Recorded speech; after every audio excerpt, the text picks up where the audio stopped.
In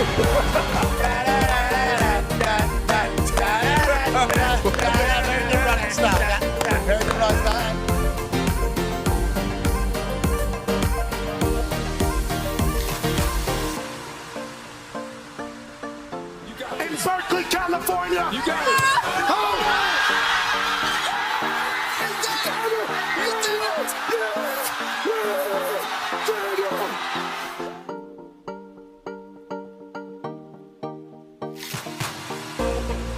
This one's for three. AJ Hawk, $5,000.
USA, USA, USA.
The following program is a collection of stooges talking about happenings in the sports world. It is meant to be comedic informative.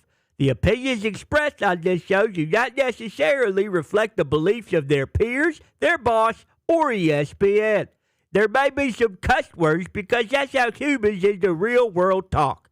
If you are young, please seek permission before watching any further. Hey. Why? Let's go! This show stinks, and the fact that you listen, we are very, very thankful for. McAfee on the line with a gorgeous assist. The all-time leading tackler for the Green Bay Packers. You pig! Damn it! Be a friend, tell a friend something nice could change their life.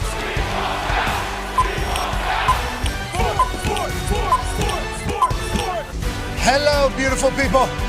And welcome to our humble abode, the Thunderdome. On this Sidney Crosby Thursday, April 16, 2026, this program begins now. Sports! You heard it right. Okay?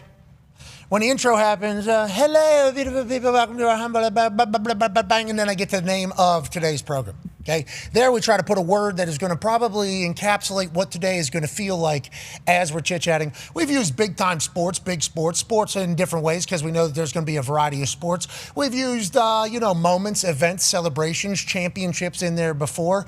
We used Masters, obviously, just a week ago as Augusta kicked off today. Sidney Crosby Thursday. Whoa. Wow. Okay. Sid the Kid. Three-time Stanley Cup champion. Obviously, Captain Canada is going to be joining the show. He has been a staple in the Pittsburgh region ever since I've been a teenager. Okay, this guy's number is 87. That is his birth year, May 2nd, 1987. The Pittsburgh Penguins, only team that I really got a chance to go watch as a kid because we could get tickets to go watch them. And also they go back to back in the 90s and then again so with him there. We are hockey town. So the amount of happiness that this guy has brought into my life, the amount of joy and celebration, and maybe some beers, Jack Daniels, tequila. Those days, I think we were even doing, what's that weird one that everybody was, Captain maybe? Captain Morgan. That was kind of the one, I think. A little too much of that. Yuck. 151 slipped in there a couple different times. Jaeger. That was outrageous. Jaeger. That's because of this man and what he has done for the city. Now, obviously, alongside Evgeny Malkin and Chris Letang, they've been the three stalwarts of the Penguins organization, but this man was a LeBron James coming out of Canada whenever he was in high school. Nobody had a clue who he was in the United States of America unless they were diehard hockey people. But as soon as he got to Pittsburgh, we thought, well, we got the next Mario Lemieux. Turns out he's lefty. But he's damn near the same thing in the equivalent of what Mario was for Pittsburgh, both business-wise and also to the team. He's brought cups there. He's brought pride there. He's always remained loyal to Pittsburgh, even whenever here in the last couple years as he's continued to play incredible hockey, 21 straight years, averaging at least a point per game. That is an NHL record. He's been the greatest for the longest in the history of the game. In these last couple years, our team maybe wasn't ready to go ahead and win a Lordo. So a lot of people are saying maybe Sid should ask for a trade. Colorado, which everybody thinks is a wagon right now with McKinnon. He's friends with him. He should get traded to Colorado. Do it for Sydney. Do it for Sydney. And then Sid told us and everybody, I'm staying in Pittsburgh. This is my team. I'm only going to be wearing this Penguins, this black and yellow on my body as an NHLer. And it has worked out. They got new GM. Looks like dumbass. Yeah. That is not his name. No. Not even close. That is not his name. It's Dumas. Okay. They got new head coach. Obviously, dog. Danny Muse. Muse is his name. And he is not amused with what has been happening in Pittsburgh over the last couple of years. So I can't wait to tell Sidney again how much I appreciate him. I can't wait to catch up with him. And also, we head into a series that has potentially defined his entire career as a Pittsburgh Penguin. The Penguins and the Flyers have a rivalry naturally, just strictly because it's Philadelphia and Pittsburgh. That's just going to happen. That's just kind of a part of, sports culture. High school even, you're playing a lot of teams maybe from the other side of the state for state championship. I mean, that is just kind of throughout all of sport. Philly and Pittsburgh always going to have a natural Keystone State rivalry.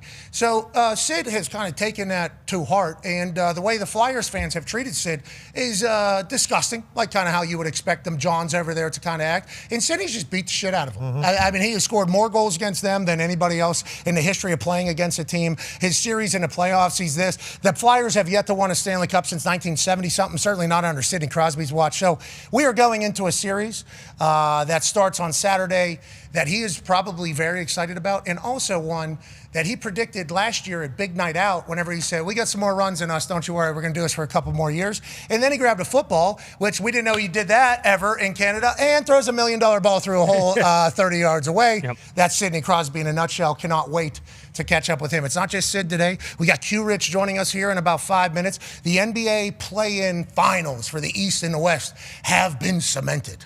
Last night, 2 play-in games. First one, kind of boring. Philadelphia kind of did their thing. Second game, you fell asleep. Steph Curry and Draymond Green are back like it's 7 years ago, 8 years ago. Draymond Green was bopping wood all night. I mean, not just a little bit of bopping of the wood. I mean, he's long bopping this wood. He's going end to end bopping wood on Kawhi Leonard. I believe Kawhi had like 2 or 3 points in the entire fourth quarter down the stretch as Draymond Green decided that he was just going to lock him up. And it wasn't just Kawhi that was obviously suffering from Draymond Green. Inbound passes were getting deflected. Draymond was everywhere, and him and Steph were running this 1-2 like they used to do. And Golden State is all of a sudden a who's who in the playoffs because Steph Curry is going choo-choo. That thing is absolutely marvelous to watch. A nice trip back in time. Remember just a few weeks ago, Steph was injured. We didn't know if he was going to be back. He comes back. He's gone crazy. And after he shoots that shot in the Clippers building, the Intuit Dome. In front of the wall. In front of the wall of fans that Ballmer put in there to be home. That place goes crazy, and then he goes, did that go in? Yeah, it went in. Yeah, you did it. Yeah, it did? Yeah. Yeah! Goes crazy. He's loved there, okay? Now, the Clippers, I believe it's like 5 straight years or something, not making it past the first round of the playoffs. And obviously, there's a lot of conversation outside of the Clippers that is taking place. Draymond Green affects the inbound pass there because Kawhi couldn't get open. Now they do a layup. I mean, it was a master class by Draymond Green. Really felt like we were in that negotiation office with him for that that punked show that Anthony Davis is doing. He was just punching Kawhi right in the face. Yeah. I mean, there was no questions asked. Absolute beast. And now we got a chance to maybe see more Steph Curry. The West Finals for the play-in game are set. The East play-in finals are set. And I'll tell you who it doesn't involve. Oh. Doesn't involve the Miami Heat, or still patting about what happened. That's right. Big time. That's right. We are not. Yeah. No, we ain't. He got fined. There was also a, hey, should have been a, huh? Yeah. And also you cursed. So we're going to have to fine you there. LaMelo Ball does not face a suspension, but did hit 3 different fines, I do believe. His team, which is electrifying now, advances to potentially go on to play against who? Oh, the Pistons. Oh. Who do the Hornets hate? The Pistons. Okay. Who do the Pistons, the number 1 overall seed, who do they hate, I guess? The Hornets. The Hornets. Yeah. We need the Hornets to do something big over Orlando, who, from my understanding, just from looking at the internet, does not love their Duke representative as a basketball player. Oh, they don't. Okay, you go real loud, but hey, everything could change tomorrow night. And then Steph Curry, obviously, we talked about that. And the Phoenix Suns, here we go, book. Here we go, book. All right. Ishbia. Yep. He's paying hundreds of millions of luxury tax for players that aren't on his roster right now. That's right. He's bopping wood in the All-Star game. He was very confident in their team. He goes, no, we got a good group. We got a good group around Devin Booker. We got our superstar. We're going to have to build this up. We're going to do Izzo way. We're going to do this entire thing. Felt like he felt good about the team because they had a bunch of dogs. And that for them to be in this position, if they were to go in, I mean, good for them. That's obviously somewhere that they weren't the last couple of years, as he has spent so much money. So much money on trying to turn them around. Sports are incredible. We also have Daniel Jeremiah in the second hour, and Team USA baseball head coach Mark DeRosa will be here. Let's go to the toxic table at Boston Connor, at Ty Schmidt. Ty, we're talking to D-Ro because baseball is having a little bit of a time right now. Yeah. Superstars, night in, night out, having big games. Games being electrifying. We had walk-offs. We had dongs. We had everything seemingly happening last night. Yeah, I mean, on any given night, there's probably 4 or 5 things you can point to that are very, very entertaining. Like last night, this battle in New York between the Yankees and the Angels, where Judge and Mike Trout have gone crazy. They've hit a combined 7 homers in 3 games. They have another day game today at 1:35. But that's what it is, And then late, we talk about walk-offs and crazy stuff that happens. Jazz Chisholm, who's rocking the Jackie Robinson baggy pants, hits a pop-up in the bottom of the 9th inning. Oswaldo Peraza, the third baseman, their former Yankee who got traded last year, and Zach Neto, they let that one drop, which is just cardinal sin. Against good teams, you cannot let that happen. Later in the inning, Jose Caballero laces one into the gap. 1 run scores to tie the game, and here comes Austin Wells, the Dominican hero, who just gets in to walk off the Angels. So that was a great game. We had another. Didn't it feel like they're possibly on that infield fly? Just like when we thought Jim Irsay maybe grabbed Tyrese Halliburton's brick in Madison Square Garden and go ahead and drop it. Maybe Jackie Robinson just does a little, because the pants. There's a chance. Maybe there is a little magic happening right there, right in front of our eyes. There could have been some sort of divine intervention because, by all accounts, Jazz has not had a good start to the season. He has been very, very cold. That's a can of corn. Yeah, that is a can of corn. And that is, that should just be the easiest play ever. But that's the kind of thing that can turn your season around. Jazz Chisholm. Exactly. Jazz Chisholm. Exactly. So that was an unbelievable game. We had another walk-off in the Padres and Mariners game. Padres were, down 6 runs late. They ended up coming. Jackson Merrill rips one down the line to walk it off. So that was an unbelievable game. Again, this is kind of stuff that you don't really see for a casual baseball fan, if you see a game that's like 6-1 or 6-0 going into the last inning, you're probably just saying, okay, like that one's over. Don't need to pay attention to that. But we've had a lot of these this year. And then obviously anytime you got a guy like Shohei on the bump, which he was last night, just absolutely slicing and dicing. Strikes out 10 guys. Only pitched. Yeah, only pitched, didn't hit. First time in several years that he's done that. But to your point and what you've been saying, the stars are starting to perform. So you can cherry pick 4 or 5 guys you want to follow a night, and more often than not, they're delivering. Yeah, Shohei, I forget the amount of his pitches are fun. Yes. Yep. They kept saying he has 7 different pitches. I turned this on strictly because Shohei was pitching. So I found myself, let's go ahead and watch this game a little bit.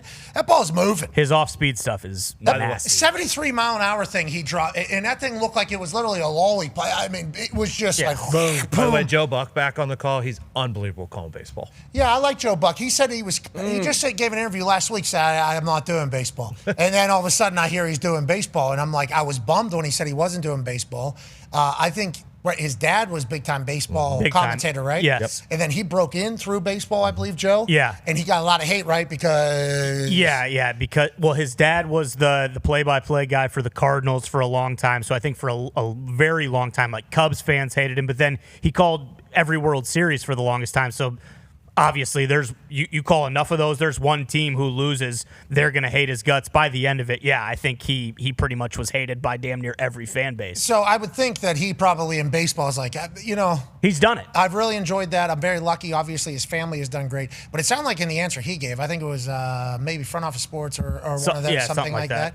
And he was talking about how like he's done with baseball. That's not really a thing anymore. And then I heard him on the call last night, and I was like, Joe, I'm happy you're back. Was this was this like an Orlovsky type situation where he's like, I'm not doing it, and then they're like, hey, actually, do you want to do it? And he's like, yes. Or was this the last planned one? Or do we have more? Because I love Joe on the call. Felt like I learned a lot. Yeah. Felt like he was teaching me a lot as somebody that's newer to baseball. I assume super baseball people don't necessarily love all that.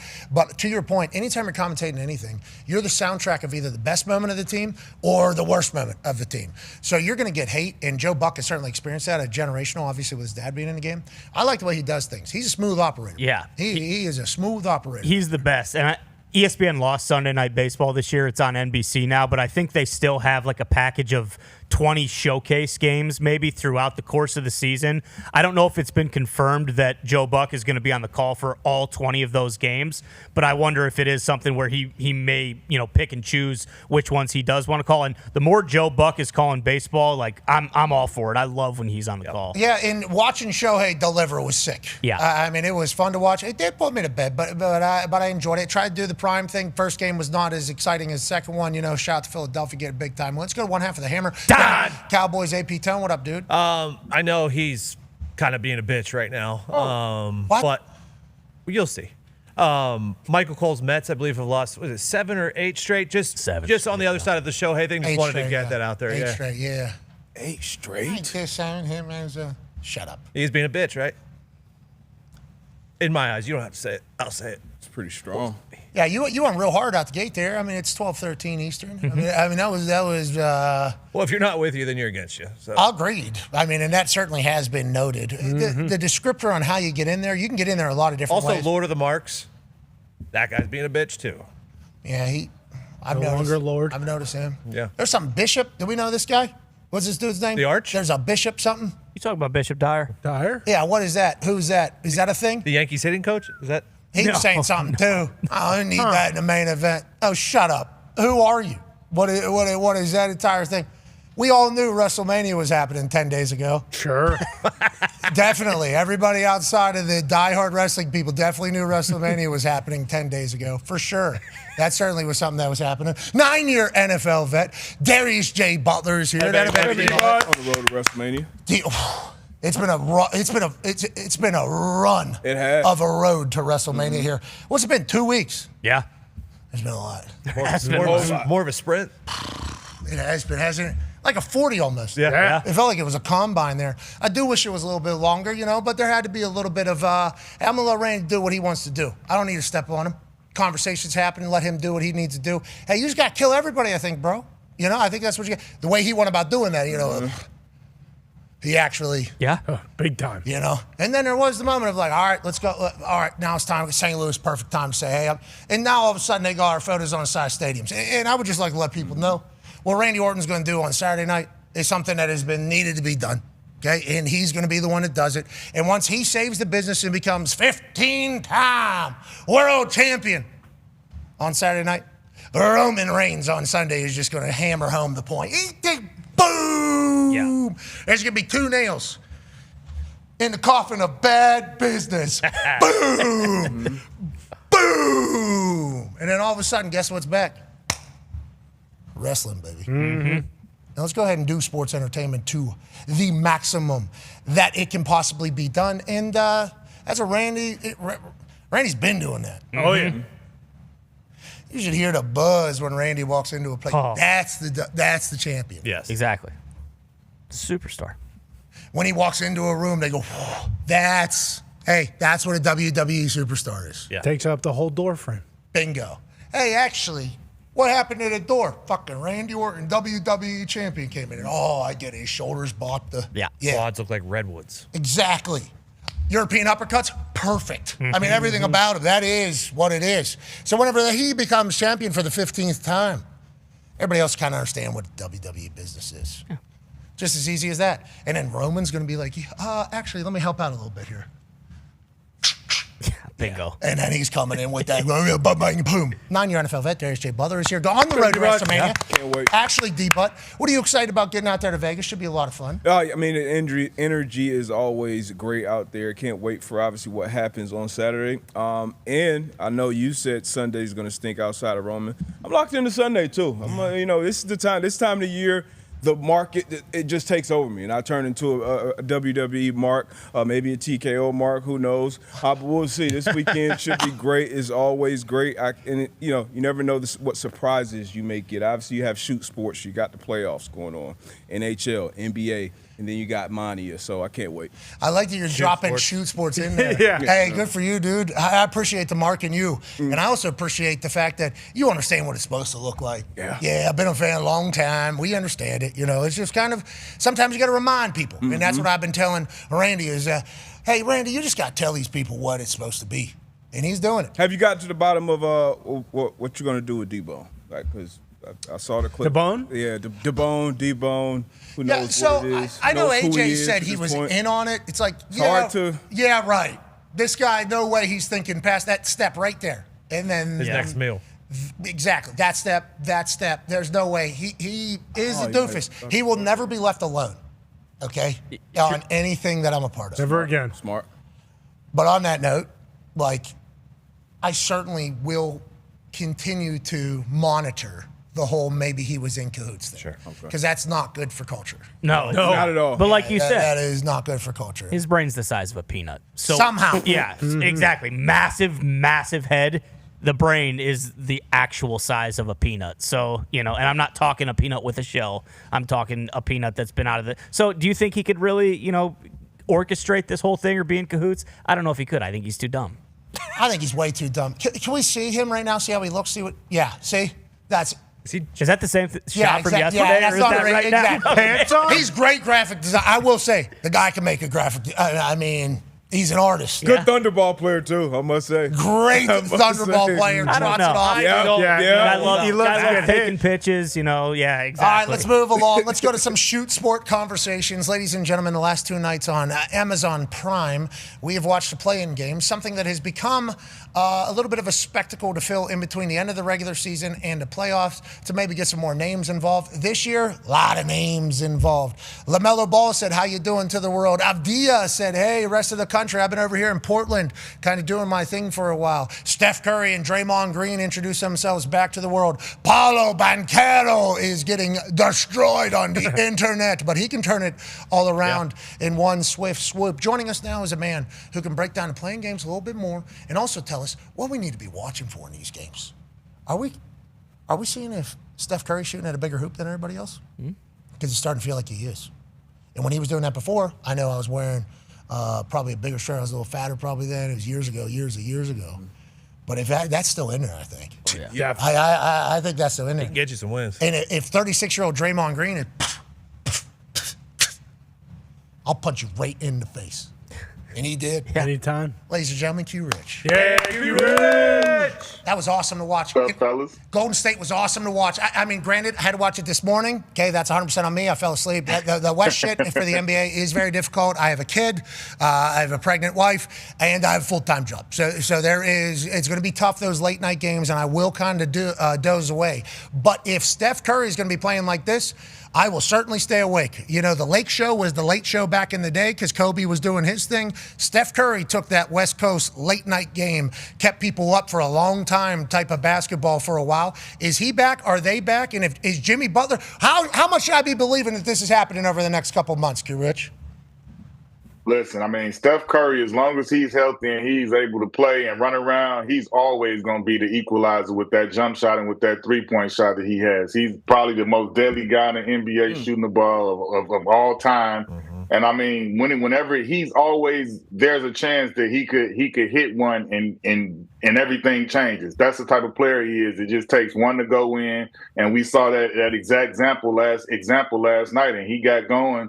And he carried them through. I mean, him and Draymond's defensive IQ and the way that he balled out defensively and locked up on Kawhi, those two dudes turn back the clock and they move on. Okay, so talk about turning back the clock a little bit, you know, because sometimes for some people that have been through everything before and have experienced all the highs of the highs, sometimes they need the bigger stages to kind of wake up. You know, some people, I don't want to say are waiting for the bigger moment, but certainly turn their entire everything up whenever it gets to a bigger moment because they know that it matters more, especially 82-game season, a lot of different time to have success and downfalls and everything. Do we think that team is a team that has been to the dance so many times that is like dance basketball is when they're playing their absolute best every year? I mean, I think absolutely for those individuals like Steph and Draymond, they've been in so many big moments and they know what to do and know what it feels like to be in those positions. This isn't new to them. This is like another game, and they've been in it and they performed and performed at that level so many times to overcome those moments.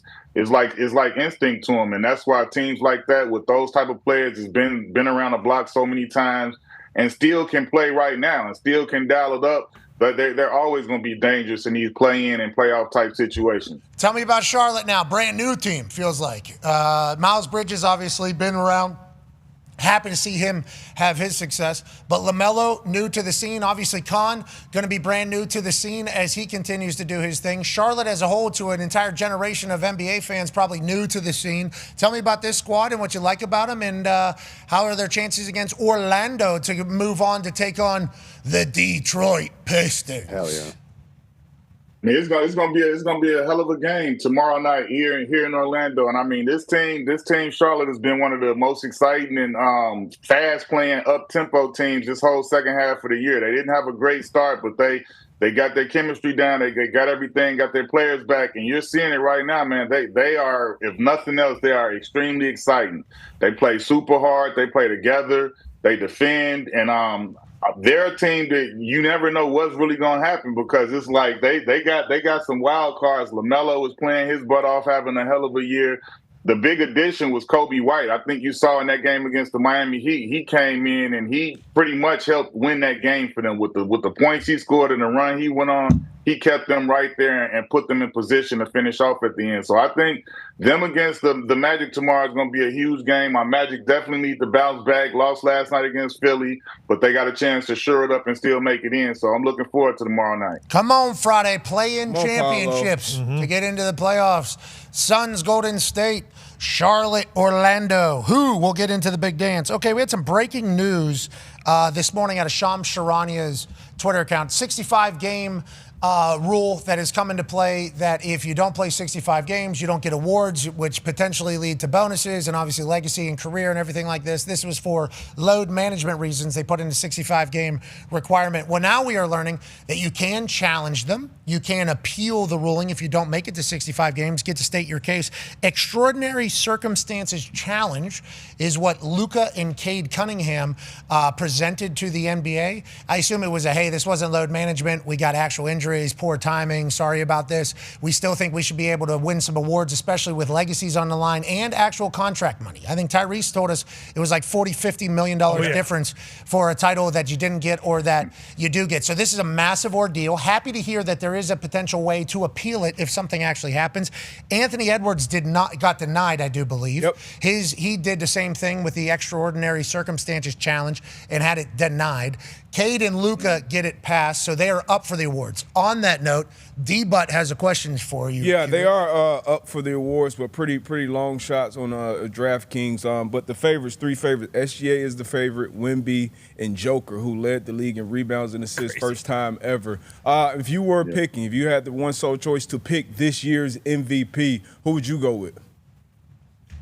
I'm going with SGA. SGA, I mean, he's done it back-to-back years. His team is the number one team. I mean, and I don't think it's a diss to any of the other guys. Because I think any of these guys in any year could have been the MVP, all the way down to Luka, Cade, and obviously, you know, Joker and Wemby. I mean, those guys definitely will be first-team All-NBA. But I just feel like what SGA has done, the run he's been on, the resume he's put together, the all-time records that he's toppled this year and passing up Wilt, joining MJ with 4 years straight, averaging 30, shooting 50, over 50%.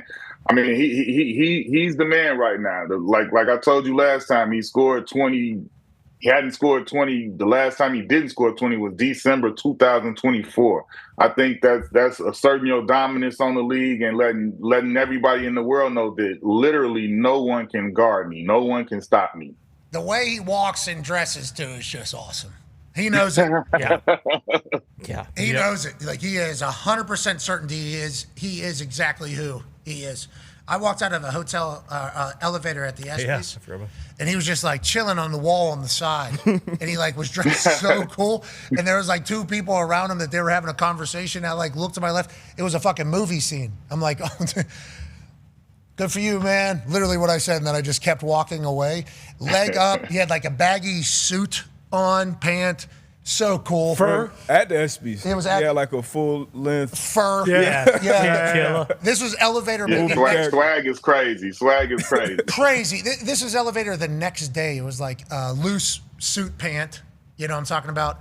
High black sock, dress shoe, I think, like up there. And then he had like an over thing on and sunglasses.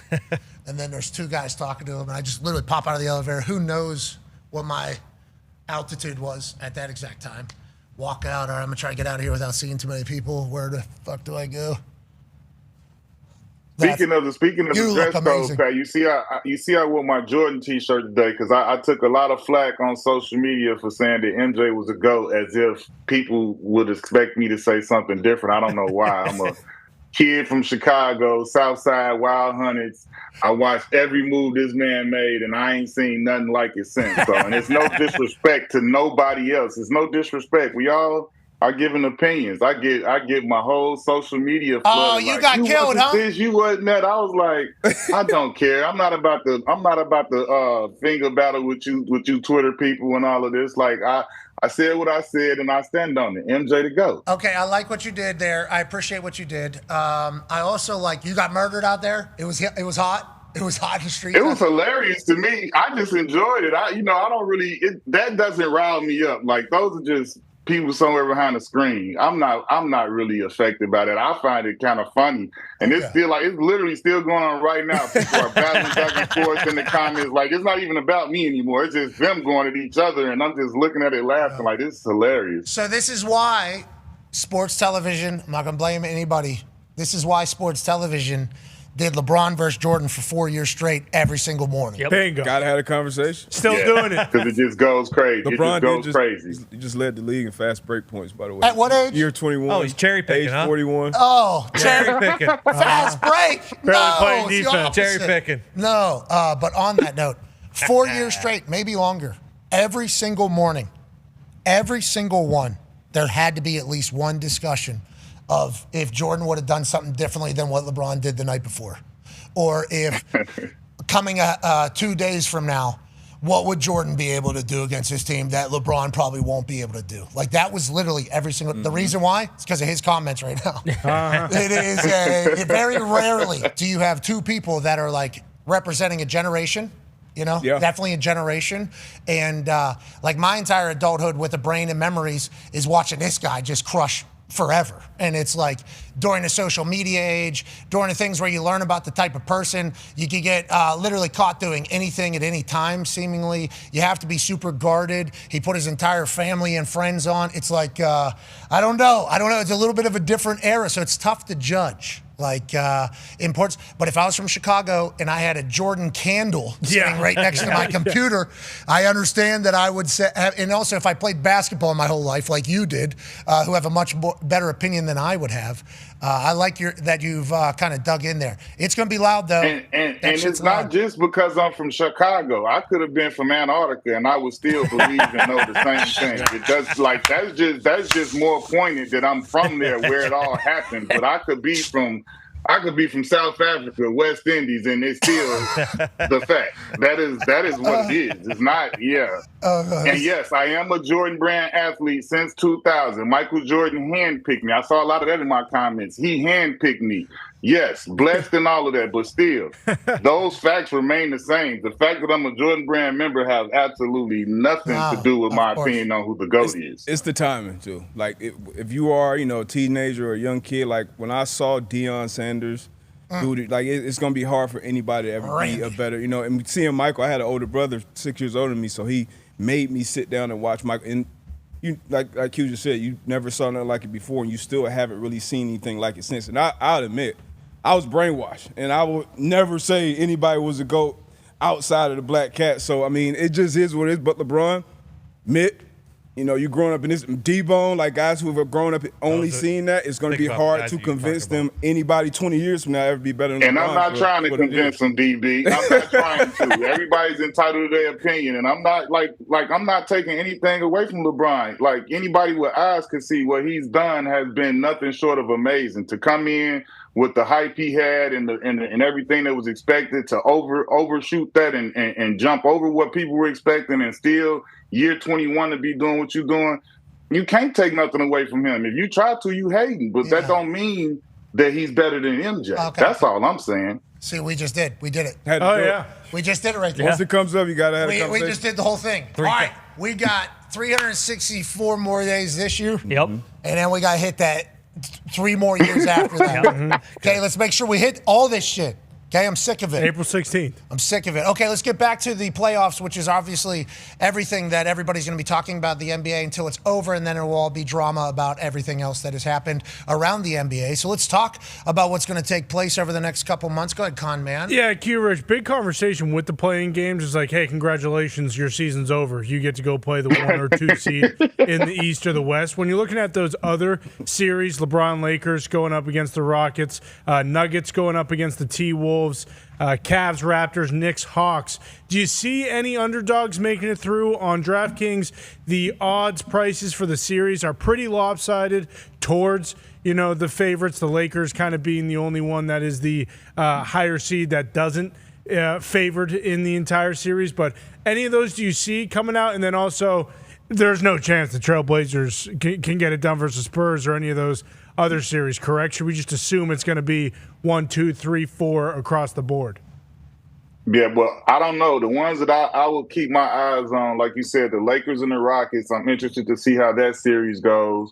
The Timberwolves and the Nuggets as well. Like, I know the Timberwolves haven't been trending that way as well as the Nuggets have, but we've seen what they've been able to do the last 2 playoffs, and they got Ant-Man, so I'm never going to count him out until they literally out. And then I got to look at that Knicks-Hawks series, man. The Hawks can't just, you can't just dismiss them like that. And I think they're going to come out there and they're going to put up a big fight in this series. I don't think it's as lopsided as it seems. I won't be surprised if, if the Knicks go ahead and handle them. But I also won't be surprised if they give the Knicks a hard push. All right, Q-Rich. The West is just dominant at the top? Yeah. I believe that. I believe the Thunder, the Spurs, and the Nuggets. It's tough. Even though like I said, I don't shut the door on the Timberwolves, but I think the Nuggets could. If they, I feel like I would not be surprised if the Nuggets beat the Spurs in the series or the Thunder in the series at some point this postseason.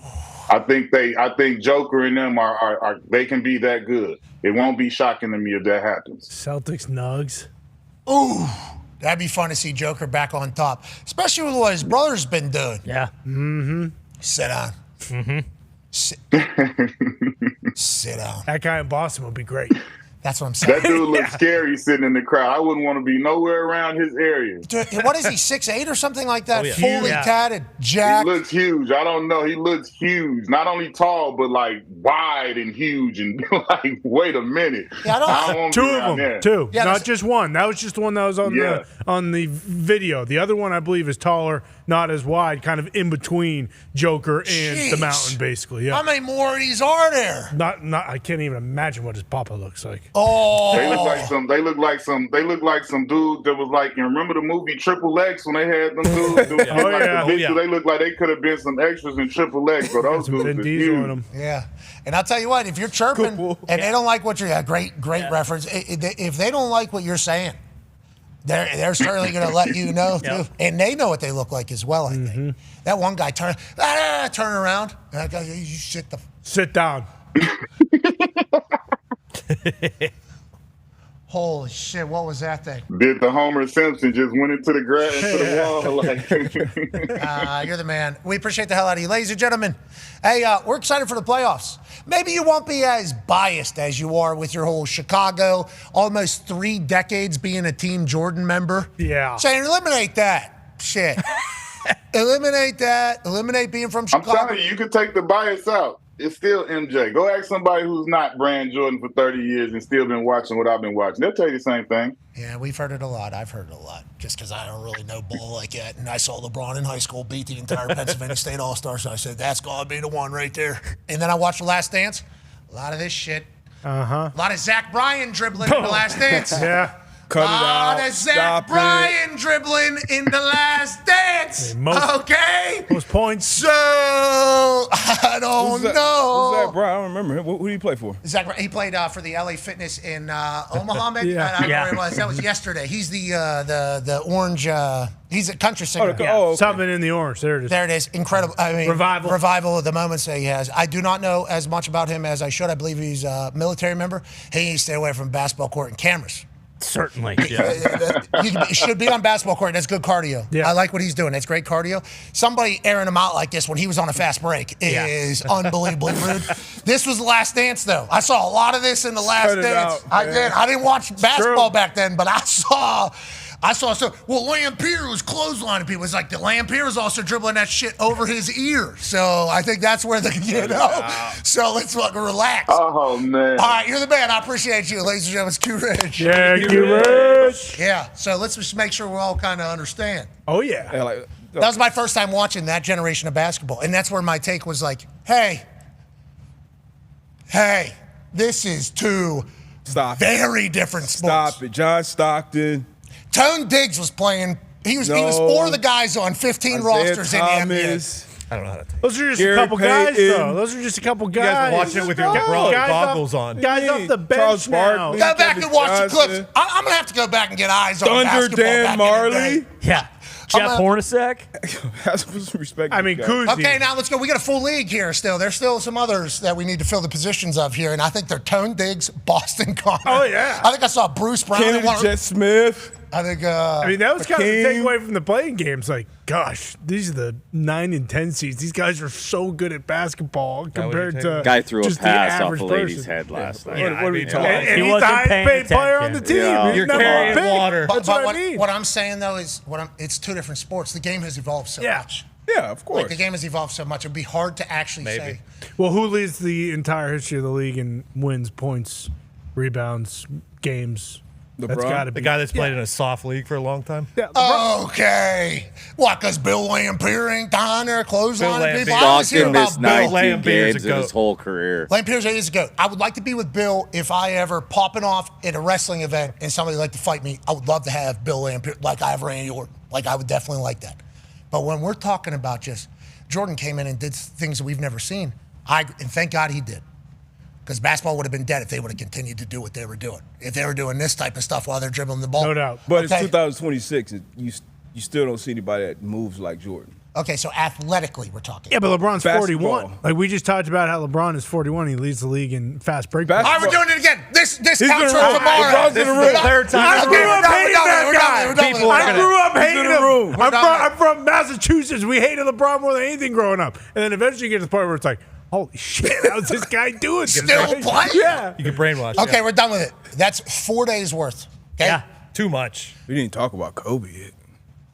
Rest in peace. Rest in peace, baby. Mr. B. Yeah, rest in peace. Unfortunately. Now is not the time. It's you, Mamba. It's a two-man race. Ladies and gentlemen, no, it is not, because that is in Coach Steph. K put him Well, if we're talking about Kobe, then we got to talk about Tim Duncan. I'm sick of What Tim about Duncan. Steph Curry then? Now, too, Bingo. because What she about has Steph Steph Curry? did say that. Agreed. What about Wilt? You know, you're going to go through Shaquille Can't O'Neal. leave This has to be a Larry. part of the I don't know if we have to conversation. talk about Will. Larry Bird. Bill Russell. Larry Bird, the only guy to win 3 straight MVPs. All right, let's move along. Ladies and gentlemen, a sport that we have recently fallen in love with.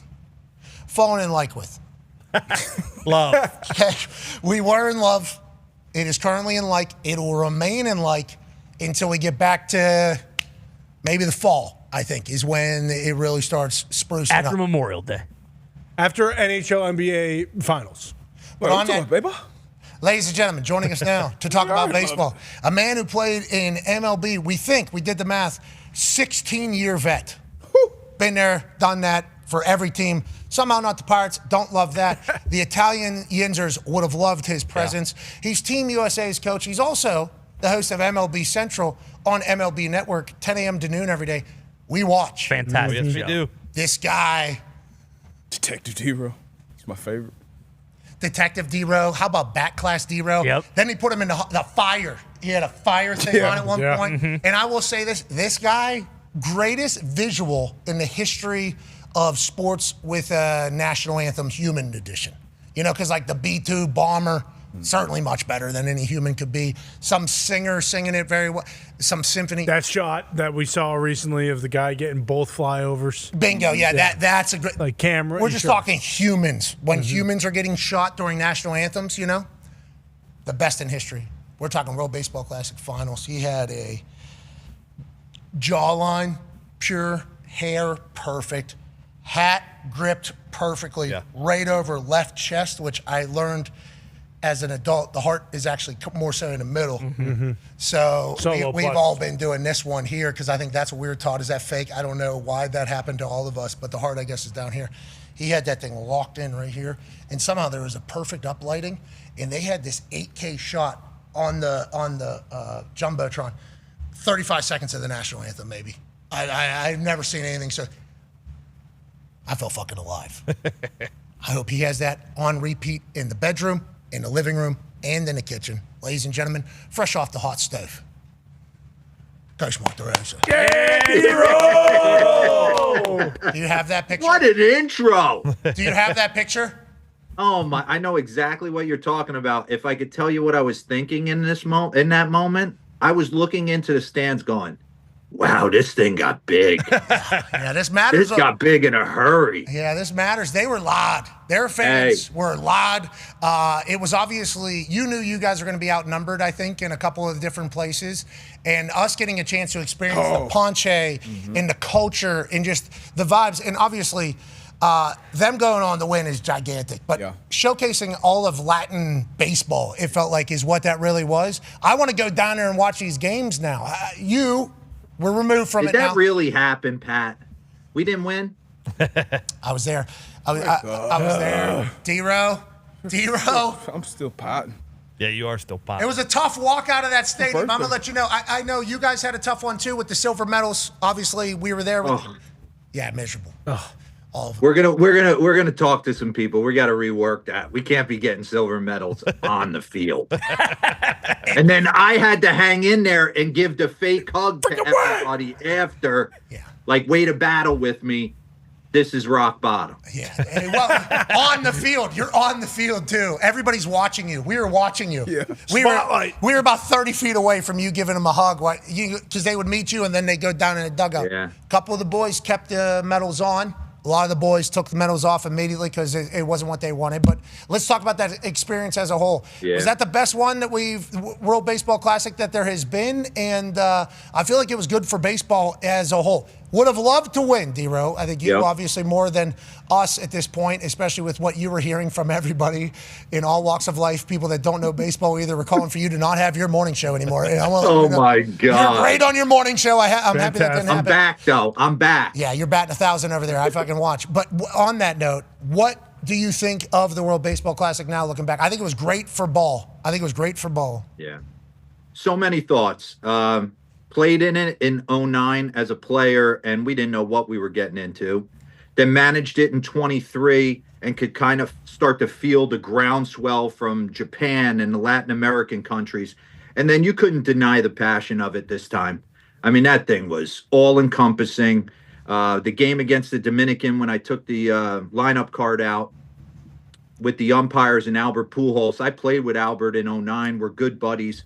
We locked eyes with each other, and it was like, hey, we're good buddies, but this is on tonight. Like, oof, you could just feel the tension in there. For me, what I take away, the growth of the WBC, the growth of baseball, how I got those guys to buy in and love each other for 2.5 weeks and try and create just an unbelievable experience for them. The bottom line is Venezuela outplayed us that night. We didn't get the offense rolling. The offense never really got rolling the entire tournament, and that was strange coming off Arizona, those 2 games we played in Arizona where we were just rolling. So, yeah, I walk away. I'll never get over the fact that we weren't able to get across the finish line, but man, God, life, friends for life, band of brothers being in that dugout with those guys, and honored to be able to manage them. Yeah, it was an incredible run with you guys. And when he hit that 2-run shot right there, yeah, I don't know if you've heard me talk about it and how I experienced that. That was like the best moment I've had at a sporting event as a fan. Yeah. It was. I was jumping up on my seat because not a lot of people in Venezuela have a clue who I am, which is good. End of game, yes, they do. Well, by the end of the game, they figured it out. Yeah, by the end of the game, it kind of got figured out. But for most of that game, we were just kind of in it. Yep. It was D-Butt's birthday the next day. He was turning 40. I mean, we had perfect seats. Yeah. We were in Miami. I mean, we were having a good time in this entire thing, and I lost my mind. Yeah. I absolutely lost my mind when that thing I blacked out too. Yeah. I gave him a huge chest bump. And then my pitching coach is grabbing me going, who we getting going? Listen. You got to tighten up, D-Ro. We got to get back in there. You can't be riding the highs like you're me in the crowd, D-Ro. That's what people are going to I have a tendency to ride the highs. In that moment, listen, there's so many things going on, and I know we took a lot of heat for decisions that were being made. We were losing 2-0. In that moment, Garrett Clevenger's warming up for the Rays. If we're still down 2-0. Before the game, we kind of, made some deals with some teams to keep their players healthy, and we were not going to bring Mason Miller into a game that was tied. And that was kind of what we worked out with the Padres. Garrett Whitlock had thrown the heck out of the ball for us the entire tournament, and he was, Can you tell me a phenomenal. little But big ask right there. 3 out of 5 days, he didn't have it. Agreed. Also, the behind the scenes of you having to deal with all that, I think we don't really learn that until as the days are kind of going by on what all limits are. Like Mason Miller right now, he's potentially Cy Young, right? Oh, yeah. He's having his best season. So the Padres obviously knew that. He's a Pittsburgh kid, so I assume he wanted to go whenever you needed him. But there's a lot of things happening between the people that are paying hundreds of millions of dollars to some of these guys for something that they're running, right? MLB's running it as well. So how do you balance that with how serious seemingly the world started taking it, but then realizing like this kind of has like preseason vibes a little bit with who's allowed to go when? How do you kind of deal with that? And do you think more people should know that going into the World Baseball Classic so they don't just kill you immediately for everything? It's funny you say that, Pat, because I looked at it after I got done and I'm like, should I be eating all this grief if people truly knew, kind of what goes into it? But then that kind of downplays our place in the tournament and how we go about it. So I'll never do anything to downplay the guys. The fact that the 30 guys, that's one of the greatest teams that'll ever be put together. Just super talented players, super talented human beings. They're coming in knowing that the 162 matters more. I think for me, what people got to understand about this is growing up in the United States, the World Series is always going to be the pinnacle. Like every American-born kid wants to get on a big league team that plays baseball and win a World Series. If we happen to walk into a WBC, that would be fantastic as well. I think if you look at it from the other countries, a team like Venezuela, a team like the Dominican, they come to our country and play. They hear our anthem every night. So for them to be on our soil with their countrymen, hear their anthem, it's got to be an out-of-body experience for them. So they're going to act and portray a different way than I would say the American. We cared just as much. We had just as much fun when we were letting it out. I just think that whole narrative kind of got skewed. No, I'll eat a lot of the pitching stuff. I would just say to the people at home, if it looks fishy, it is. It is.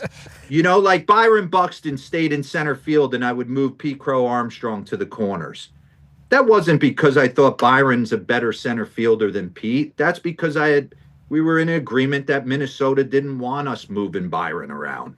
I couldn't put Gunnar Henderson at second base. There was things that were not going to happen. Okay. So it was I don't more think than the just entire pitching. world needs to, like Ryan Yarbrough was going to pitch against Italy no matter what. He had to cover the innings. You might not have liked when he came into the game, but he was coming in.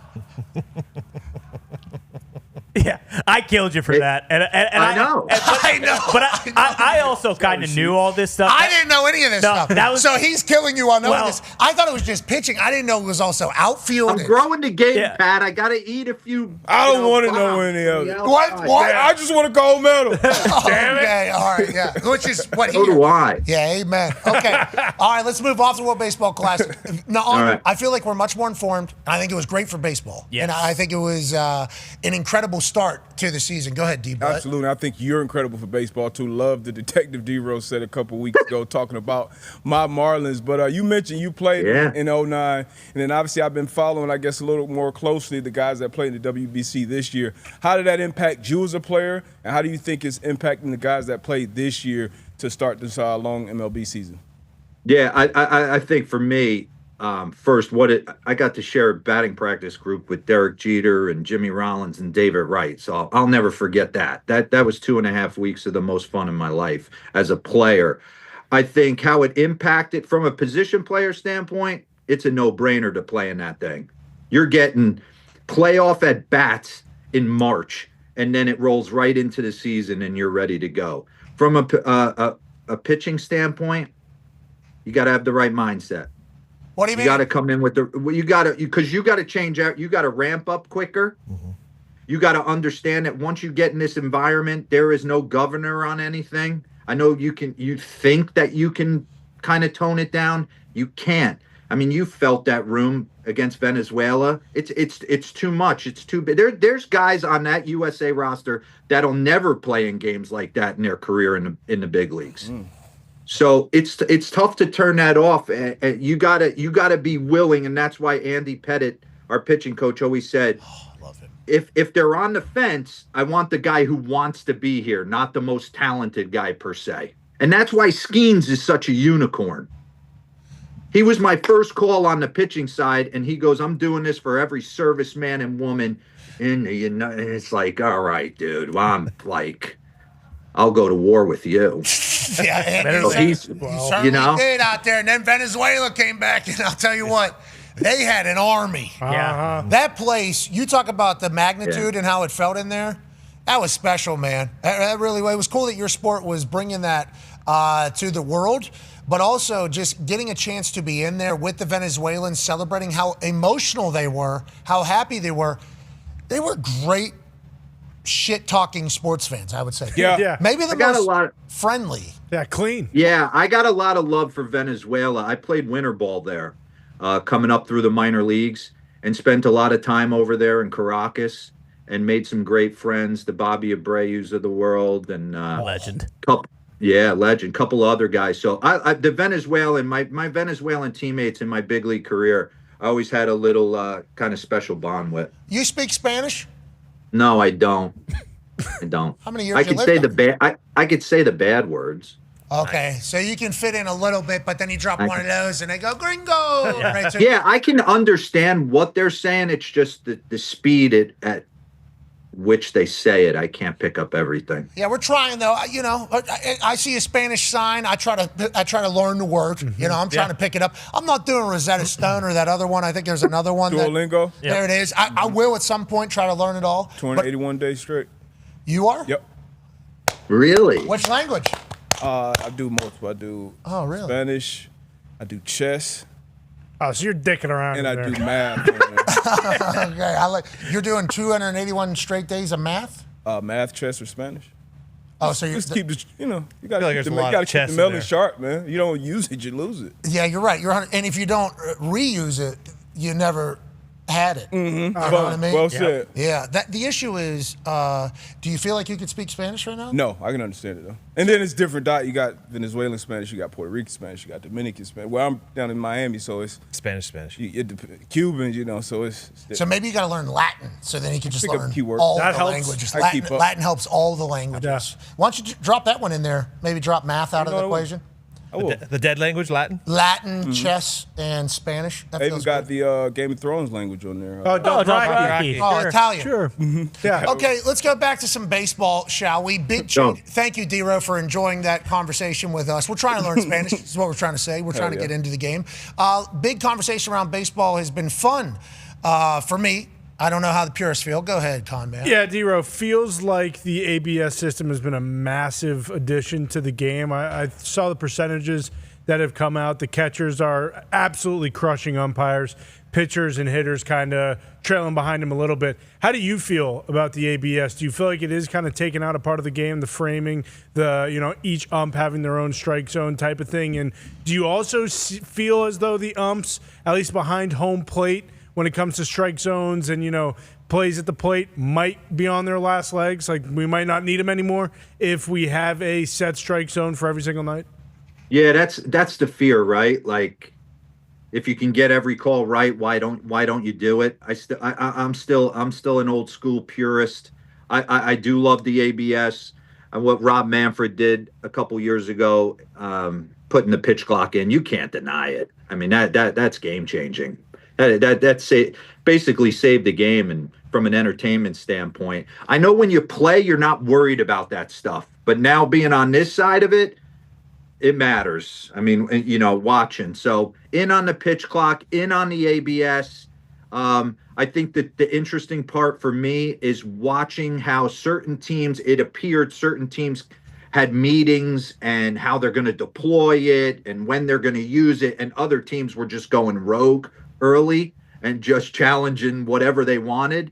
And I think as the season progresses, I think you're going to see a lot more guys hold it to high leverage situations and kind of, I think the catcher would be, if I was sitting there, I think the catcher would only have the chance to challenge on a team that I was around, and then the hitter. Yeah, hitter. In a big spot. All hitters or just first four, probably? First four guys that probably have a good eye. Yeah, it'd be hard for me for my 8-hole hitter to lose a challenge for us. That would be tough. You would get killed. Could you You'd imagine? get killed. You and would. I hit 8.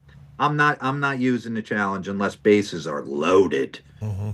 But even if so, I mean, the thought of Team USA having ABS in World Baseball Classic going forward, and I know you have said that you would like to be coach going forward. We hope that's the case. Obviously, we want to see you get gold as the skipper out Pat, there. what am I going to say to that? Of course. Who doesn't want that? Hell yeah. I agree. I don't know how We want you to, coach. Do you want to be the coach of Team USA? Nah, actually, this is kind of I'm good.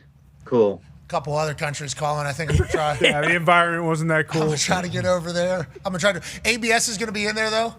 And it's some inopportune time. One of your guys is just going to naturally do one of those. Because they're all stars. Yeah, and it's going to be wildly wrong. Then they're going to have a zoom in on your face. That's the hardest thing from the manager's perspective, from the dugout, is knowing what a ball and strike is. You can get the height of it moving past you, but you have no feel for east-west. How come you didn't let any of these umps know during the World Baseball Classic? I didn't see any of this. I didn't see any of the dust being kicked. I saw one guy turn his head around an ump's hat the other night. Maybe John Toronto. Schneider. Yeah. Toronto, he did this one right here. Make sure they were getting beak to beak in there. They could do that entire thing. You baseball folks really turn it up a bit whenever you're getting after it with the umps, especially. In 23, when we did it, I almost went. Dan Bellino was behind home plate, who's a great umpire. And he called a pitch on Kyle Tucker, and I turned to Brian McCann, my boy, and I go, should I go? I just want to go. And he goes, no, we need you. Should have went. This year we didn't have any. We didn't have any plays that really warranted it. I'm sure there was some pitch in there somewhere I didn't like. Just make it up. Yeah. Oh, actually, we had the generous strikeout against DR. Which, by the way, hey, if you don't like, come on, that's a strike. I agree. Not today. Ponche, pal. They had the Presidente cans, the Dominican Republic beer of it missing the zone.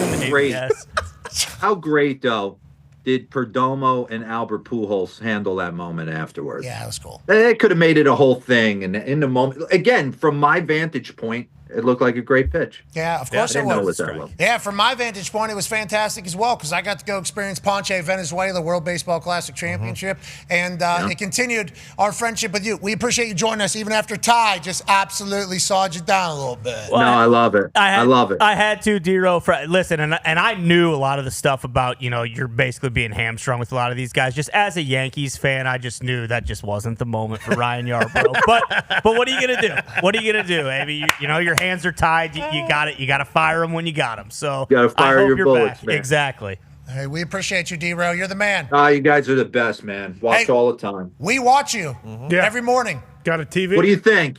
Great show. I love it. Your O'Neal Cruz breakdown was unbelievable. Great show. Good, high quality. I think you got good LED board. Seems like the stage is good. Everything's good. Yeah. It looks really. You never being around your phone's crazy. I've tried to FaceTime you during the show so you would be forced to answer it. You never have your phone. You're super professional. Once again, University of Penn guy. He's a Penn Ivy guy. League guy. He's an Ivy League guy out here doing it. We appreciate the hell out of you, man. You guys are the best. Thanks for having me. See you, ladies and gentlemen. Anytime. Yeah, D-Row. Show's good. Yeah, it is. Awesome show. Show's good. Learn a lot. It's Good Morning Football. Yes. For baseball. With that guy. With him in different settings. And he's always handsome. Yeah. It's unbelievable. They got good sets over there. Oh, yeah. Good gimmicks, too. Yeah, a lot of gimmicks. Good gimmicks. They're doing a lot of gimmicks for baseball. We're back on the other side with Sidney Crosby. What?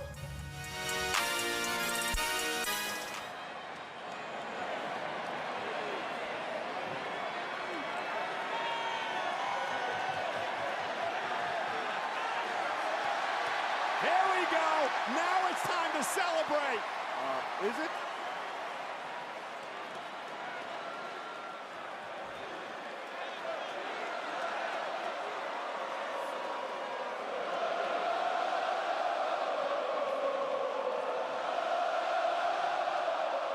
What a moment. Can you imagine?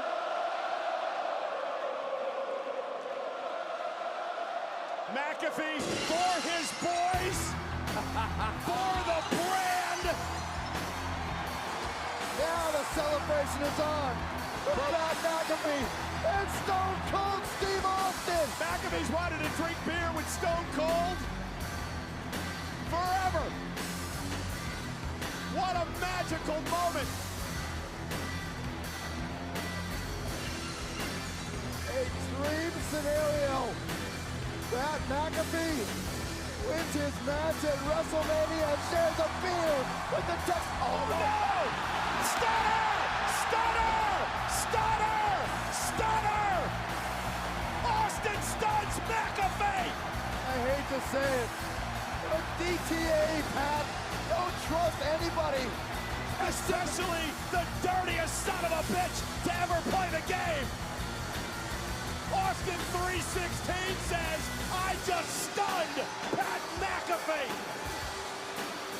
This Pat can enjoy his victory when he wakes up.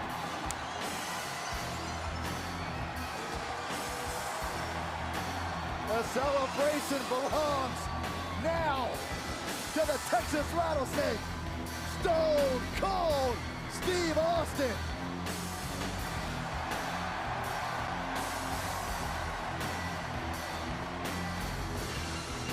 Oh my, what a couple of nights.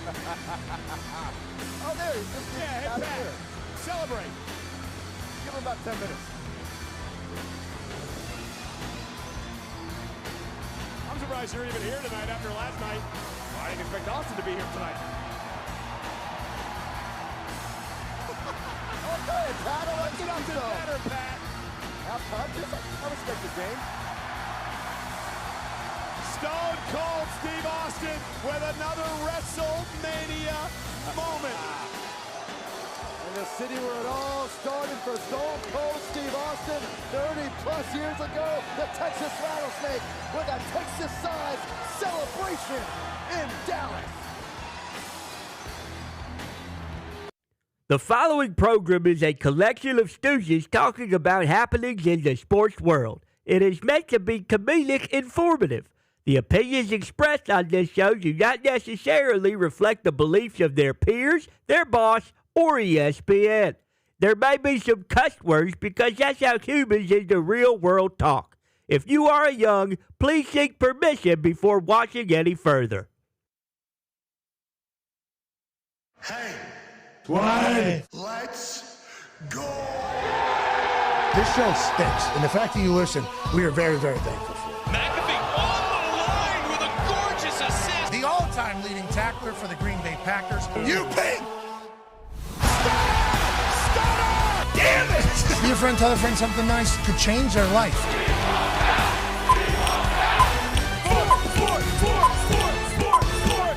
Hello, beautiful people, and welcome back to our humble abode, the Thunderdome, on this Sidney Crosby Thursday, April 16, 2026. Hour 2 of the program begins now.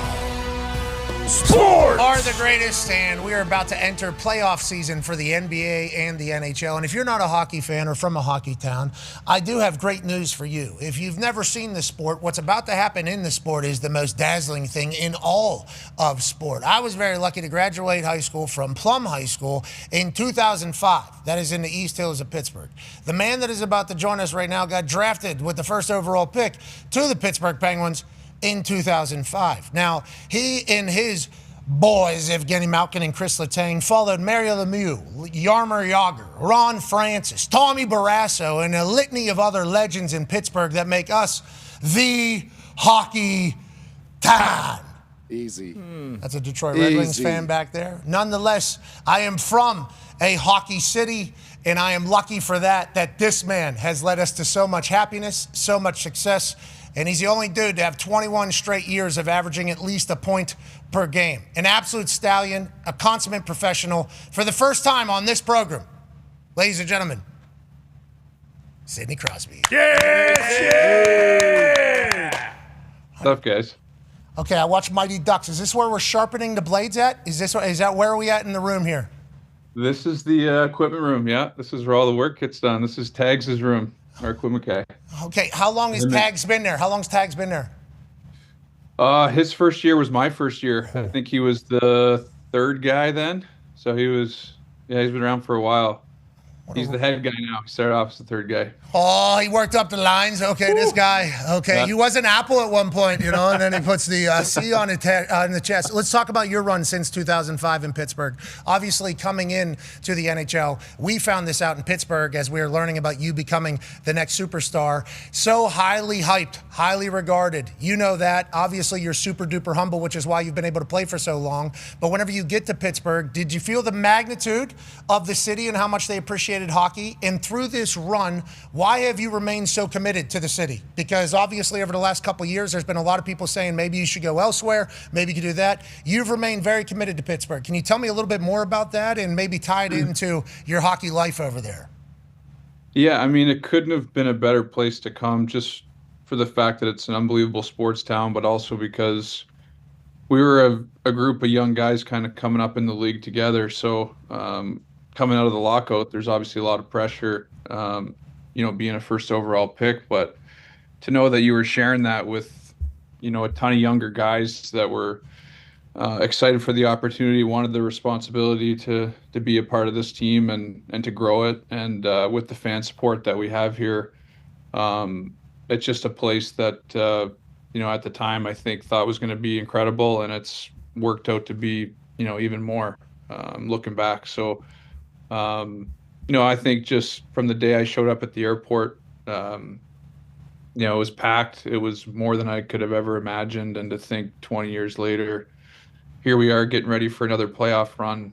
I probably wouldn't have believed it at the time. So I'll take this any day. Yeah, and we'll take it too, pal. Okay, you say you thought it would all work out or whatever, with the language that you guys speak. It has certainly worked out. And now that you know Yinzer's a lot better at this stage of your life, think about that airport being packed for you. Think about how much shit was said to go, all right, I guess we'll go get this guy. Right. Think about Yinzers. Think about that now that you know kind of the culture of this city. We are excited for you. And obviously everything you've done for us has only been a good time. Now let's talk about the good time now. Whenever we chatted with you last year, a big night out on stage before you threw a football for $1 million, didn't even doubt it. Okay, unbelievable effort out of you. Had you thrown a football before? Oh, yeah. Yeah. In Canada, you guys do that? I didn't realize it was going to be that far. I was told it was going to be like 10 yards and ended up being a little further than that. Well, I had to put a little heat on you. I talked to you the night before. I said, hey, if I ask you to throw a football through a hoop for $1 million, you think you'd be able to do that? Gino and Letang immediately go, he'll make it. With different accents, they'll go, he'll make it regardless of whatever you're doing. And then you asked me for some info. It did end up being about 15 yards longer than what I told you. Okay, so I apologize for that. You threw a seed. You delivered for the city in the arena in which you've done so much. But during a conversation with you there, I tried to get you to play for Team USA. I'm not going to say anything. I'm not going to say anything. I'm not going to go there. Don't go there.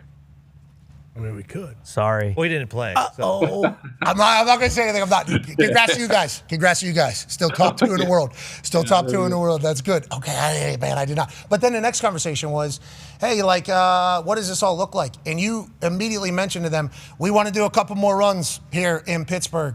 And I think a lot of people potentially doubted that with how old you all are now. You, Gino, and Chris. Yeah. How has it worked out this year? Why do you think you've been clicking? And how do you feel going into the playoffs?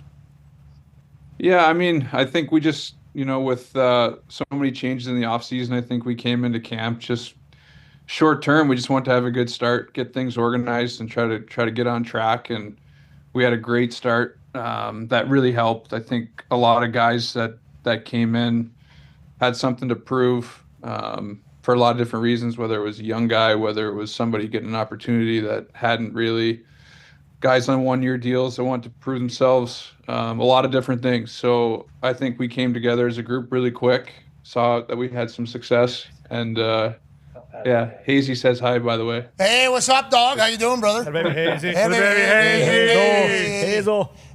And from there, we just kind of, we got some momentum and started to get some belief. So of all years, this was a pretty tough one with, how competitive it was to get in. So it's a good first step. Yeah, it's definitely a good first step. We're expecting our Stanley Cup, obviously. Yeah. Mm-hmm. Yeah, that's what we want. Now. I'm just here to be here. Yeah. Congratulations, you guys got back to the dance with Sidney Crosby. No, on that note, very pumped to see you guys back in the playoffs. Also, very pumped to watch the way you guys were playing this year. Felt like we can go on to win it all. First round against Philadelphia Flyers. Listen, I've been in Philly whenever you played against Philly. Okay, I don't want to say taking some shrapnel in your name in Philadelphia at a Pens Flyers game there. We understand the relationship between you, their fan base, and their team. Why is it special to you? Is it because of how they treated you whenever you were young, or is it because it's the Pennsylvania thing? Why is this one a heightened rivalry, do you think? Well, I think it was there, before I started playing. So I think I was told about it, I heard about it, but I hadn't really experienced it. And then, my first game, I got to figure out pretty quickly what it was all about. So I think there wasn't much of a feeling out process there. I think it was everything I expected and more right from the start. And then you throw in the playoff series and you throw, the history that's been there for so long. Just exactly what I thought more. You're a little menace, bro. For being, there's a couple moments, obviously the memes and the GIFs will make their way around here as the Pens and Flyers series takes place. But I always thought we needed goons around you, okay? Because there was numerous years where you were the one fighting people, okay? Have we put that to bed now? Are we still doing face washing with people when maybe somebody else could potentially be doing that? And how important do you think that is for you to set a example for the rest of the team about hey, sometimes you have to really throw You have to throw. Like, sometimes you have to do that. Because that's a weird thing for me whenever I watch you throughout your entire career. I don't say I hate it. I actually kind of love it. But I think, why is this happening, if that makes sense? Yeah. Well, I think early on, too, I was a smaller player. I think I wanted to show that I wasn't going to be pushed around and that I could handle it if it did come to that. I'm probably not one of the smaller guys as much anymore as I used to be then. So I probably had a little bit more of a chip on my shoulder with something to prove and probably overdid it. I probably didn't need to do that at some points, but it's part of the game. And I think, as far as the playoffs go, you try to stay out of that stuff and just focus on playing. But yeah, I'll do my best to stay out of it. Yeah, thank you, please. And I can already see it's. We'll just leave it at that. Yeah, you'll try your best. Yeah, exactly. I already see you in the first period. You're grabbing somebody's jersey, obviously from the back. You're in the middle of it all. It's like, get 87 the hell out of there. Why is he in there? It's a beautiful thing. I think it's one of the reasons why Pittsburgh absolutely adores you, man. There's not a lot of people that come through Pittsburgh, even people that have had success there, that are universally beloved. Pittsburgh people are natural. Nah, don't like that, hate that. You be loved by everybody, even whenever you're winning a gold medal for Canada. Well, that seems like I was forever gonna say, that's ago. old news. I don't even know. Pittsburgh's most watched market because of it still. Yeah, do you see that? You understand that Pittsburgh's the highest watched market in the United States of America anytime USA plays Canada because of you. Like, the place absolutely adores you, and you scrapping, I think, is a big part of that. Tone actually has a question for you. Yeah, Sid, you talked about earlier coming in and you guys being so young, you and Gino and Flower and Letang and Stalzy, like it was all of you guys being super young. But then there was the stories and you living with Mario and him being such a huge role model for you guys, and then kind of him being the owner and you coming in kind of saved hockey in the city. What was it like, you guys all being young but having Mario Lemieux? And then are you guys still talking, constantly going into this cup run? Yeah, I mean, you couldn't have picked a better role model. And I think just for seeing someone day to day that's so even keel, living with them, getting away from it, away from the rink, just being around his family, not having to worry about all the little things when you're in your first year. But I think, having each other as far as being the young guys, I think that took pressure off, especially with the impact that all those guys had. They weren't guys just kind of coming in and getting their feet wet. They were thrown in some pretty big roles right away. Flower was playing a ton, even at an early age. Gino came in, was an instant star. So I think just having that group, and then even the extended group around that, younger guys, but character guys, big personalities. We had a ton of fun, but we knew that the position we were in, and obviously having Mario there, you couldn't get a better role model who's somebody that, I could relate to. He's gone through a lot of similar things and the way he's handled it. So, yeah, like I said earlier, you couldn't get a better situation as a young guy coming in. Yeah, but a lot of young guys could potentially completely shit the bed with everything, Like the way you've been able to handle it with so much humility and grace while working your ass off. And you talked earlier about being smaller whenever you first got into the league. Now, you got to have the biggest squads. I mean, those things are outrageous. As a man who has larger legs, I have larger legs. Used to. Yeah. Wait until you see the stuff that your legs will do whenever you retire. Actually, you'll probably. I don't even want to know. Thanks for bringing it up. Yeah, you're right. You're right. Nothing's good when you retire, bro. Play forever. Everything sucks as soon as you retire. There isn't magical new science that you'll be able to. Nope. That doesn't. You don't want any of this shit, man. You don't want any. You want to play forever, but. Yeah. Your guy. Can we talk about the amount of hockey conditioning? Are you in shape? Is there an off? Are you working out all year? Do you guys ever stop? It's pretty short. But yeah, I think as I get older, I feel like it's something that it's harder to take time off. The better. It's better if you can just kind of stay in it, at least doing a little bit.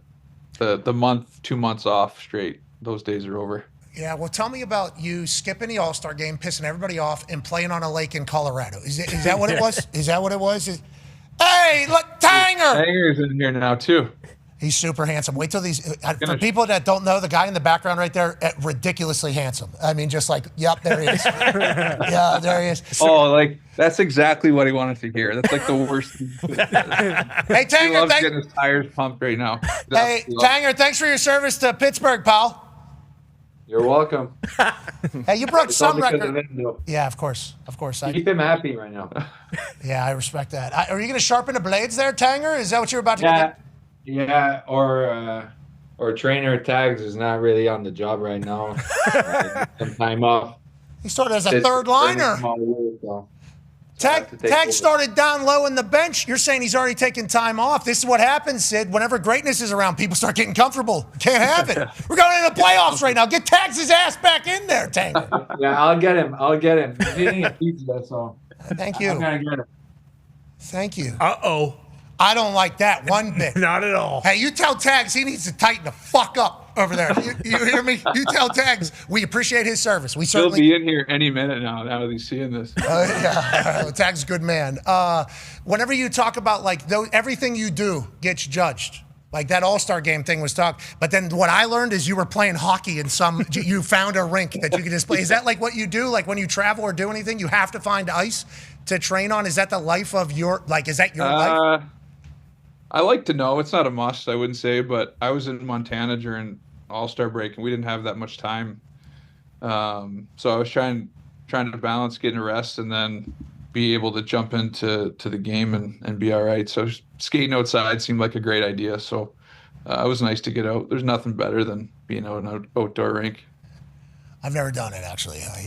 You should. I want to see that. Yeah, I can't skate. Penn Hills Deck, you were doing it, ball hockey? Yeah, I did ball hockey, which you've played, obviously. Is this you in Montana? This is the video I saw of you? Yeah. And is this just some kid's rink on his backyard? No, this is just at like a park in Big Sky. They just have an outdoor rink there that they set up. So. And you knew this guy was sniping you right here? Did you know this camera was out? I think I met him after the fact, but yeah, I think there was only one or two people there. So I drove by it, saw that it was open, had my gear, and gave it a whirl. That's Sidney Crosby Hogg. Yeah, that's awesome. See a rink. Oh, got to skate it, don't I? Yeah, I got my gear here, too. Let me put all this shit on. Imagine being that guy recording it. Who's that out there? Oh, you got a kid out on the ice? Holy pretty shit. good. 87 helmet. Oh, my God. Growing up, what was the story? Mario Lemieux, iced out his living room or something like that so he could skate in there? Like, you Canadians do absurd stuff to get better at hockey. Were you a pond hockey guy? How did you kind of come into the sport?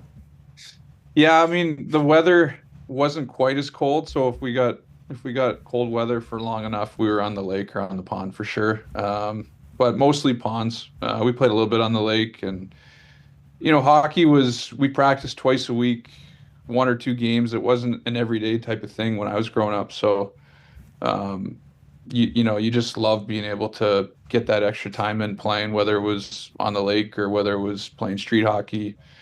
Any chance you could to play a little bit more, because it wasn't as available, I don't think, as it is now. So that was a big part of it too. They call it there's a book called The Outliers, where all the people that are the most successful in their business were either around it at some point or introduced to it, or they just so happen to be completely obsessed with this particular thing. Sounds like you were that way with hockey since the first time you laced your skates, I believe is how you would describe that.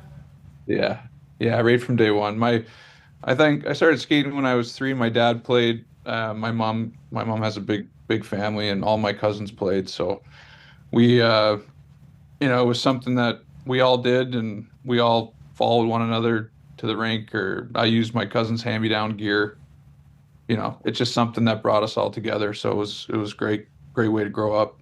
Then the photos come out of you just banging a dryer or something in your house, I believe is, there it is. Bang. Yeah, that's where I shot pucks, it was unfinished part of the basement there, and that dryer was to the left of the net behind it. So if I missed outside left, that's what happened. So I wasn't aiming at it, but as you could see, I missed a fair amount there. We would like to thank this dryer. dryer. Whatever's left of that, I don't even know how that was used, but it actually held up for a long time somehow. The thought of just bang happening. That had to be so loud, those bucks cramming off them. The dents and the wounds. We'd like to thank this dryer for its service for the city of Pittsburgh, Pennsylvania. We would really like to thank you, kind of getting tightened up. Okay, let's move along in the hockey conversation about legends and GOATs, especially one that you know well. Go ahead, Con Man. Yeah, Sid, it was a pretty cool moment seeing you, Gino, and Ovechkin after that last game. Not sure if it's Ovechkin's last game yet, but how has that relationship been throughout your career? It feels like over the past couple of years, we've seen you two specifically much more kind of in the public light. I think you guys got him a watch after one of his games, then he got you guys a gift. What has that relationship been like? And do you two kind of share moments just because you've gone through some of the similar things, being the number one picks? Hey, Gino! Hey, speak some Russian real quick. We're doing He's already gone. Oh, we're doing OV talk. I thought we'd be able to drop some in there. That's Gino. Yeah. That is Gino. Yeah, you know what? Just like I think early on, just with how we came in and the rivalry and everything was built, for each of us to be, against each other, and with the playoff series and everything, it was just pretty natural for that to happen. But I think over the course of the years, getting to know him better, getting to know his family, and just playing against each other for that long, and I think there's just such a mutual respect there. So it's been pretty cool to be connected that early, to play as long as we have, and to see the career that he's had. The expectations are so high, but to be the greatest goal scorer of all time, and to come in with the expectations, and to see that up close and to be able to relate to it a bit. It's kind of cool the way it's all worked out. Are you and him similar? You just drinking Coke, just ripping off Dr. Pepper over there on the side of the No, I wish I could do that, but he can do that. I think it hasn't affected him one bit. No, he's still filling the net.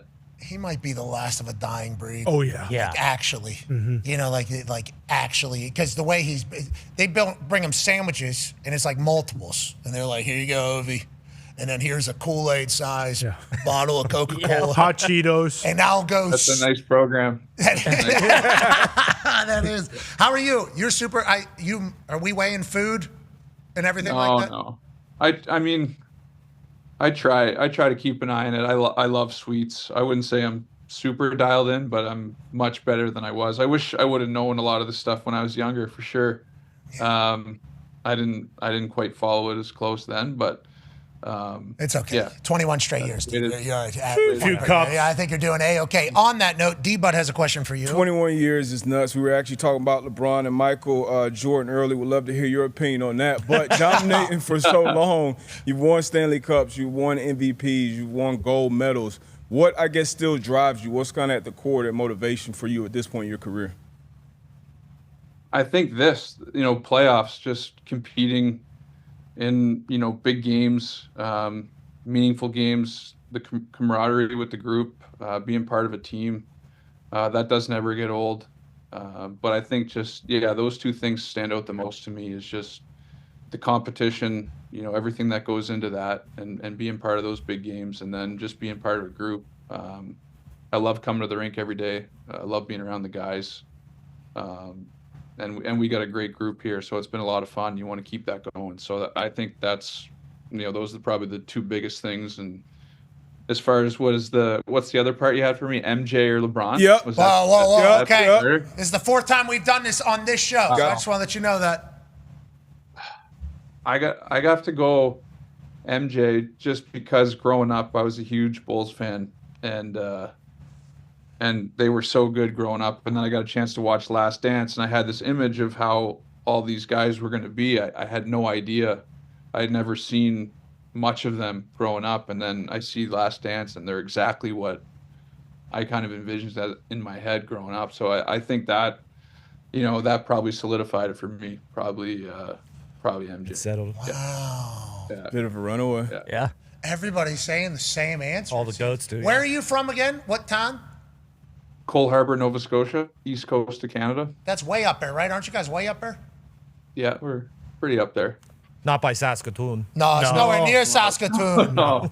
Way other side. No, and it's nowhere near Victoria. No, Manitoba. No, Manitoba. No, they didn't He's been to the social club a few times. Where, in Victoria? Yeah, Crosby knows. Oh, that's a Canadian, by the way, back there. He's from Victoria, Western Canada. He's a Dallas Stars fan. Yeah. That's nice that he followed you up there. Gumpy, you have anything to say to Sydney? No, congratulations on being back in the playoffs. Let's go on a run here, brother. Thanks, I appreciate it. Gumpy, how many golds has Canada won in hockey? all time and everything, probably like 56, I think. How many are we behind in? You get like 35, 40 more, you'll be close. What about like the last 2 years? Who's in Let's first not get from it. there? Let's not disrespect Mr. Sidney. Oh, sorry, I'm talking to Gump. No, it's not Sidney. Okay, don't put Sidney on, on the sorry. screen. This is just strictly for Gump. And this is what happens, by the way. He's the only Canadian in here, Sid. This is what happens. So, it is tough. I actually almost went back on everything that I said about NHL players playing in international games as soon as you got hit in that game. I really was like, why are these guys playing it? Why are these guys playing it? It does feel like your sport, the international, we were just talking to D-Row about baseball with the World Baseball Classic. Feels like your sport is getting very much like the Four Nations as the All-Star was phenomenal. I think we all thought. Obviously, the Olympics captivated both the women and the men, captivated the entire globe. Why do you think there's so much of like that type of feel for that sport? I guess you go all the way back to whenever we beat Soviet Union or whatever, the Miracle on Ice. It feels like hockey always has that. Why is that, you think, Sid? Yeah, I think just big sense of pride when guys get to play for their country. And, you think about it, guys leave their home and they go play in a new city for a new team. Don't really know a lot about what they're going into. And then when they get to play for their national team, it's just so much pride, I think, that comes with that. And you never know if you're going to get that opportunity. So I think you see that on full display when guys, play for their country. You see guys, the desperation, and you see the intensity, and you see the fans, the way people get behind it. I think, we as players feel all that. And you look at Four Nations, nobody knew really what to expect. And, you're playing the Bell Center first game, and just the atmosphere and the way people got into that. I don't think anybody could have drew that up. That was special. So I think we all feel that. Yeah, you want to take the attention back to Four Nations for sure. I know. Yeah, I heard that. Yeah, you know what I'm doing. Yeah. He gave a body to Kachuk recently. Yeah. And I think it was a huge ordeal, by the way, that you guys won that. And I think you guys know that too. At the time, there was some loud. It was really loud. Socio-political implications. Canada wins, and it gets quiet real quick, and it's like, holy shit, did a hockey game just decide? And it did. It felt like it did. And sports, by the way, the greatest. The greatest of all time. Speaking of sports being the greatest of all time, one generation to the next is kind of how it goes. Go ahead, Ty. Yeah, Sid, when you got drafted, and I can't really remember if this was a thing before you, but everyone was pointing to you saying, hey, this guy's the next Wayne Gretzky, and then as your career has kind of gone on, we've had a bunch of other guys come up, but now that narrative's kind of changed to, hey, this guy's either the next Gretzky or he's the next Crosby. Have you had a chance to reflect on that over the course of your career? Like, I guess hockey culture might be a little bit different. Maybe you don't have guys coming up to you saying, like, hey, you were my favorite player growing up as a kid. But have you had a chance to kind of think about how crazy that whole full circle thing has been? Or is it a little bit hard when you're still dominating at your age this late in your career? Yeah, it's hard, but I think you do start to realize it. I mean, whether it's you're playing against kids that you played against now, and things like you said, where you're a young guy saying that you were his favorite player, stuff like that. So I think that it's not something you typically ever get used to, but it's a little more common now, and I think. Being in this position, the more you can help. I had so many guys as a young player that helped me, so I think that's something I try to remind myself of. And at the same time, you're still out there trying to compete. You're still trying to play at the top of your game and try to balance all that. So I guess it's different in that way, but it's no different than the challenge you have coming in as a young player with something to prove, not knowing much. There's challenges with that too. So I think they just change, the longer you play, but that's something that has definitely been a lot more common, Yeah, as you get old as shit. Yeah, you're an old ass man. Yeah, it's been fun to watch, and you're still playing at such a high level. I assume that's a treat for all the young dogs out there. Every once in a while, they still have to catch a stick to the mouth, though. Every once in a while, that's going to have to happen. It's hockey. How do you feel about the state of hockey right now? You talked about coming out of the lockout, being a lot of pressure for you and the boys, but then some rule changes happened to kind of open the game up now. How do you feel about where hockey is being played right now versus maybe whenever you came into the league? Yeah, I think there's a lot more emphasis on skill and speed, and I think you look at teams' lineups, and they dictate that a lot. Based on how teams are made up and who's won and what's made teams successful. I think you still look at teams like Florida who've had a ton of success the last few years. They're talented, they're skilled and fast, but there's still a lot of grit to their game. So I think that element is still there, but maybe a little bit less emphasis on the physical aspect than maybe when I first came in. You look at defensemen; they're a lot more mobile, probably overall. Right through all the D-men. I think there's a lot of focus on being able to move the puck, being able to skate, join the rush, create offense. Not necessarily as much maybe on shot blocking and things like that, but that stuff's still super important and has a huge bearing on the outcomes of games. So you'll see in the playoffs that stuff's magnified even more. And but I think the skill and speed's kind of just gradually gotten more and more. Can you say outcome again? I never heard that. I don't think in a Canadian accent. That's both of them. That's a compound Canadian accent. Outcome? I'm telling you, need to add that into the repertoire whenever we're doing. Sorry, outcome is, I'm going to do all that. I like that you said, it's a little bit more speed and skill. That's our game too. Football is like speed, skill. We need to get highlights. We need to do that. You have created them for so long. Not scared to beat a passer. That's why I thought maybe LeBron would be his guy. Yes. They kind of been dominating throughout the same era. Exact run. So it'll it's an alpha be the thing. younger kids who see the LeBron's last dance, and then that's when it'll kind of change. Or same season. Sid hasn't seen enough LeBron because he's been doing his own LeBron thing while LeBron's been doing his. Plus, he's out there in Montana. There's no service. He can't see exactly. shit. Yeah, especially. I don't know how he's still doing it. It's absolutely incredible what he's doing. Yes, same. Yeah, exactly. Yeah, talk to the mirror, brother. We appreciate the hell out of you for everything you've done for Pittsburgh, but also the game. Thank you for operating in the manner in which you do on the ice, off the ice, as a leader, as a person in society. We genuinely appreciate the way you've done things. And you tell Tags, get his ass back in that equipment room. We need to win a series against the Flyers. I'll let him know. Thanks a lot, guys. I appreciate it. It was fun. You're the man. Ladies and gentlemen, Sidney Crosby. Yes, Sid! I don't know if that's the most he's ever spoke. That was sick. It's the most I've ever heard him talk for sure. As we're in the middle of it, I'm like, oh, we should get some life stuff here. I don't know how many people are going to be able to hear from him ever again. First time ever getting to talk to him. So pumped. Thought it was never going to take place on this particular program. The fact that him, Gino, and Tanger showed up at Big Night Out. Now, they said, you kind of forced us, right?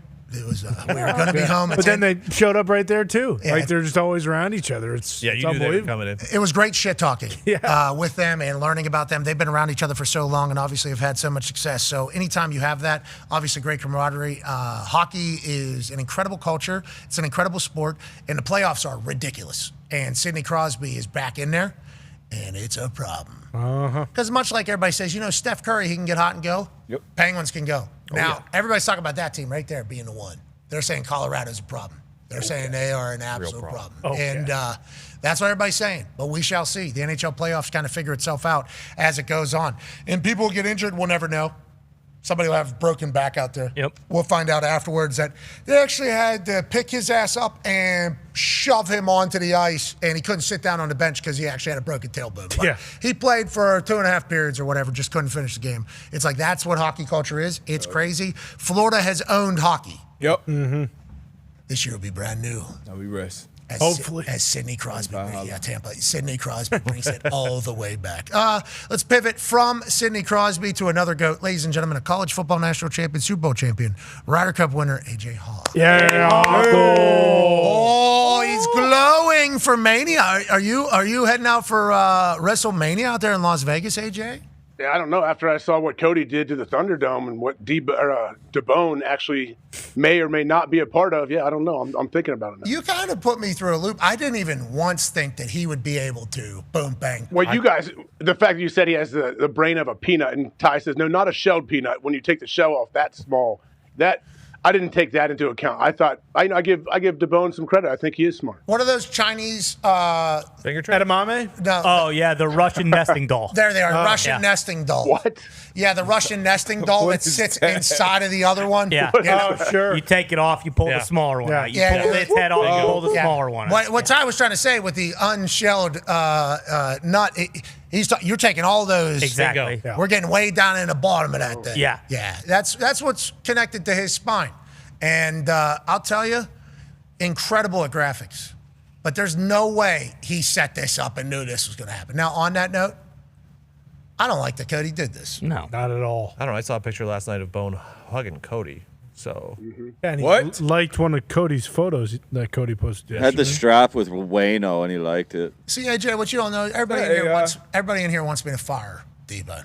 Okay, that's what everybody wants. Suspension, Not- maybe. not that. Not fire. Yeah. Suspension, maybe. Suspension. Leave of absence. Maybe we all fill up a pillowcase with rock and beat the piss out of him. Yeah. Just get him I back. don't think we can do it. A little bit. firing squad. Socks and batteries. Cody, I mean, that was good for Cody, though, I would say. Like, good for Cody. Now that we're kind of emotionally out of this particular situation because it's been cleaned up, still got the. Whoa. I mean, that's some pretty damning evidence right there. Was that from the other Phony night? O's. This AI. Oh man. No, that's not AI. Let's move That's along. Bill McComas' photo. Can we move along, please? Can we move along? Billy Snipes. I don't like thinking about that. Did they get a dinner afterwards? And is his name actually DeBone? And we didn't even know it till now? Has been a plant. I don't like the way he just casually walks by him there. And then, Not even a reaction. not even a. Was that a thank you with the computer spike? right there. Yeah. Like, did he say thank you? Yeah. Thanks, DeBone. Wow, he did that. Maybe. We don't know. Honestly, That's my assumption. And now, and I asked yesterday who Wayno was on. Remember, I actually said, I wonder whose side Wayno is Yeah. on. The great one? Look at that. Cody's smoking cigs. Well, guess who's got Sid? You do. Yeah, you're right. Well, Right. I don't know if Sid knows anything about any of it, but I would hope he'd be on my side. He is. I hope he'd be No, on he's my huge, side. Mark. Yeah, he's yes, he is. He has time for all of that. He certainly has time for all of that. Okay, we got some bad news for next NFL season. Feels like the replacement ref's probably going to happen. Yeah. No. We've seen this song and dance before, AJ. You closer maybe than anybody else, but this is not good news. Now, granted, everything is posturing. Okay, everything is leverage, especially whenever there is negotiating taking place, especially whenever it's high leverage negotiating kind of taking place. The officials of the NFL understand they are a very crucial part to the game. They also understand that they are a tight union. Okay, that is a tight union. So what the NFL has to deal with is how do we modernize what we are expecting from these officials, with these officials being a very tough negotiation regardless. Pool reporters after games that get typed up is really the only accountability that officials have ever had. And there's no follow-up. There's no real anything. There's no face of the music. There's no admission of anything. There's an email that gets sent to each team from the head. It's like, I think we all are looking for some things, but those things have never happened before for the officials. So there's never been precedent in the negotiation for it. Anytime you're adding things to a negotiation or an agreement, going to be tough. Gonna be tough. And especially with what happened the last time this all took place, the officials ended up with all of the leverage, okay? It was kind of like, oh yeah, is that right? That's what the officials said. Whenever the NFL and the players had the lockout situation, the NFL had the overwhelming mindset that these players will run out of money and they will have to negotiate with us. Okay. For the refs, it's not the case. They're not full time. They have other jobs. Most of them very, very successful other jobs. Lawyers. I think there's some accountants in there. I think there are some business owners, Financial advisors. Like they're very. These people are going to be able to remain tight, and they're going to have money. All they are going to have to do is wait out the bad replacement officials embarrassing the game, and then they will find their position of leverage back with the NFL. So the NFL said we have to learn from that. We have to get the ass officials and make them not as ass. So they are starting to do that process right now, AJ Hawk. Remember, my final point here as I continue to ramble, because this is a very important thing. The refs that we're going to get for replacement refs are refs that think they'll never have a chance being NFL refs, because if they ref in the NFL, they would technically be considered a scab to the NFL's officials association, and you don't want it. So we're talking ass of ass with no chance of not being ass signing up to be refs when we don't have refs. Correct. But they're trying to teach them how not to be ass. I think that's good news, but inevitably, this is going to be a bummer, I think, AJ. Yeah, I mean, I think it's good news they're trying to get them better, get them out there during OTAs, get them around the NFL game a little bit. But my question is, who are these refs? Because if you are an official, you are most likely already assigned to a crew and have a job next year. If you're a college official, right, I would assume you know what you're doing next year. This is Like high school guys, that high Pop school Warner. people that want to try, or D2, what? Like who D3. is open to it? First like, down. do you, I We need him. That guy out there. Yeah, that's what I'm saying. Call him. We need somebody at least with some conviction. Now, I've seen some of the games that he reffed, and there were some terrible calls being called, but they don't have cameras, they don't have technology. He has the moxie, though, to deliver what we need. That's a whole first down. I love everything about him. We need to find that as well. They need to be teaching that, because those replacement refs getting out there and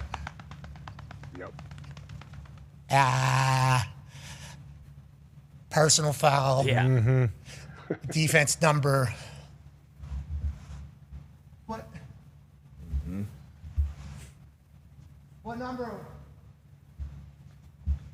27. There's no 27 on the field. Is this thing on still? They can hear everything I'm fucking saying.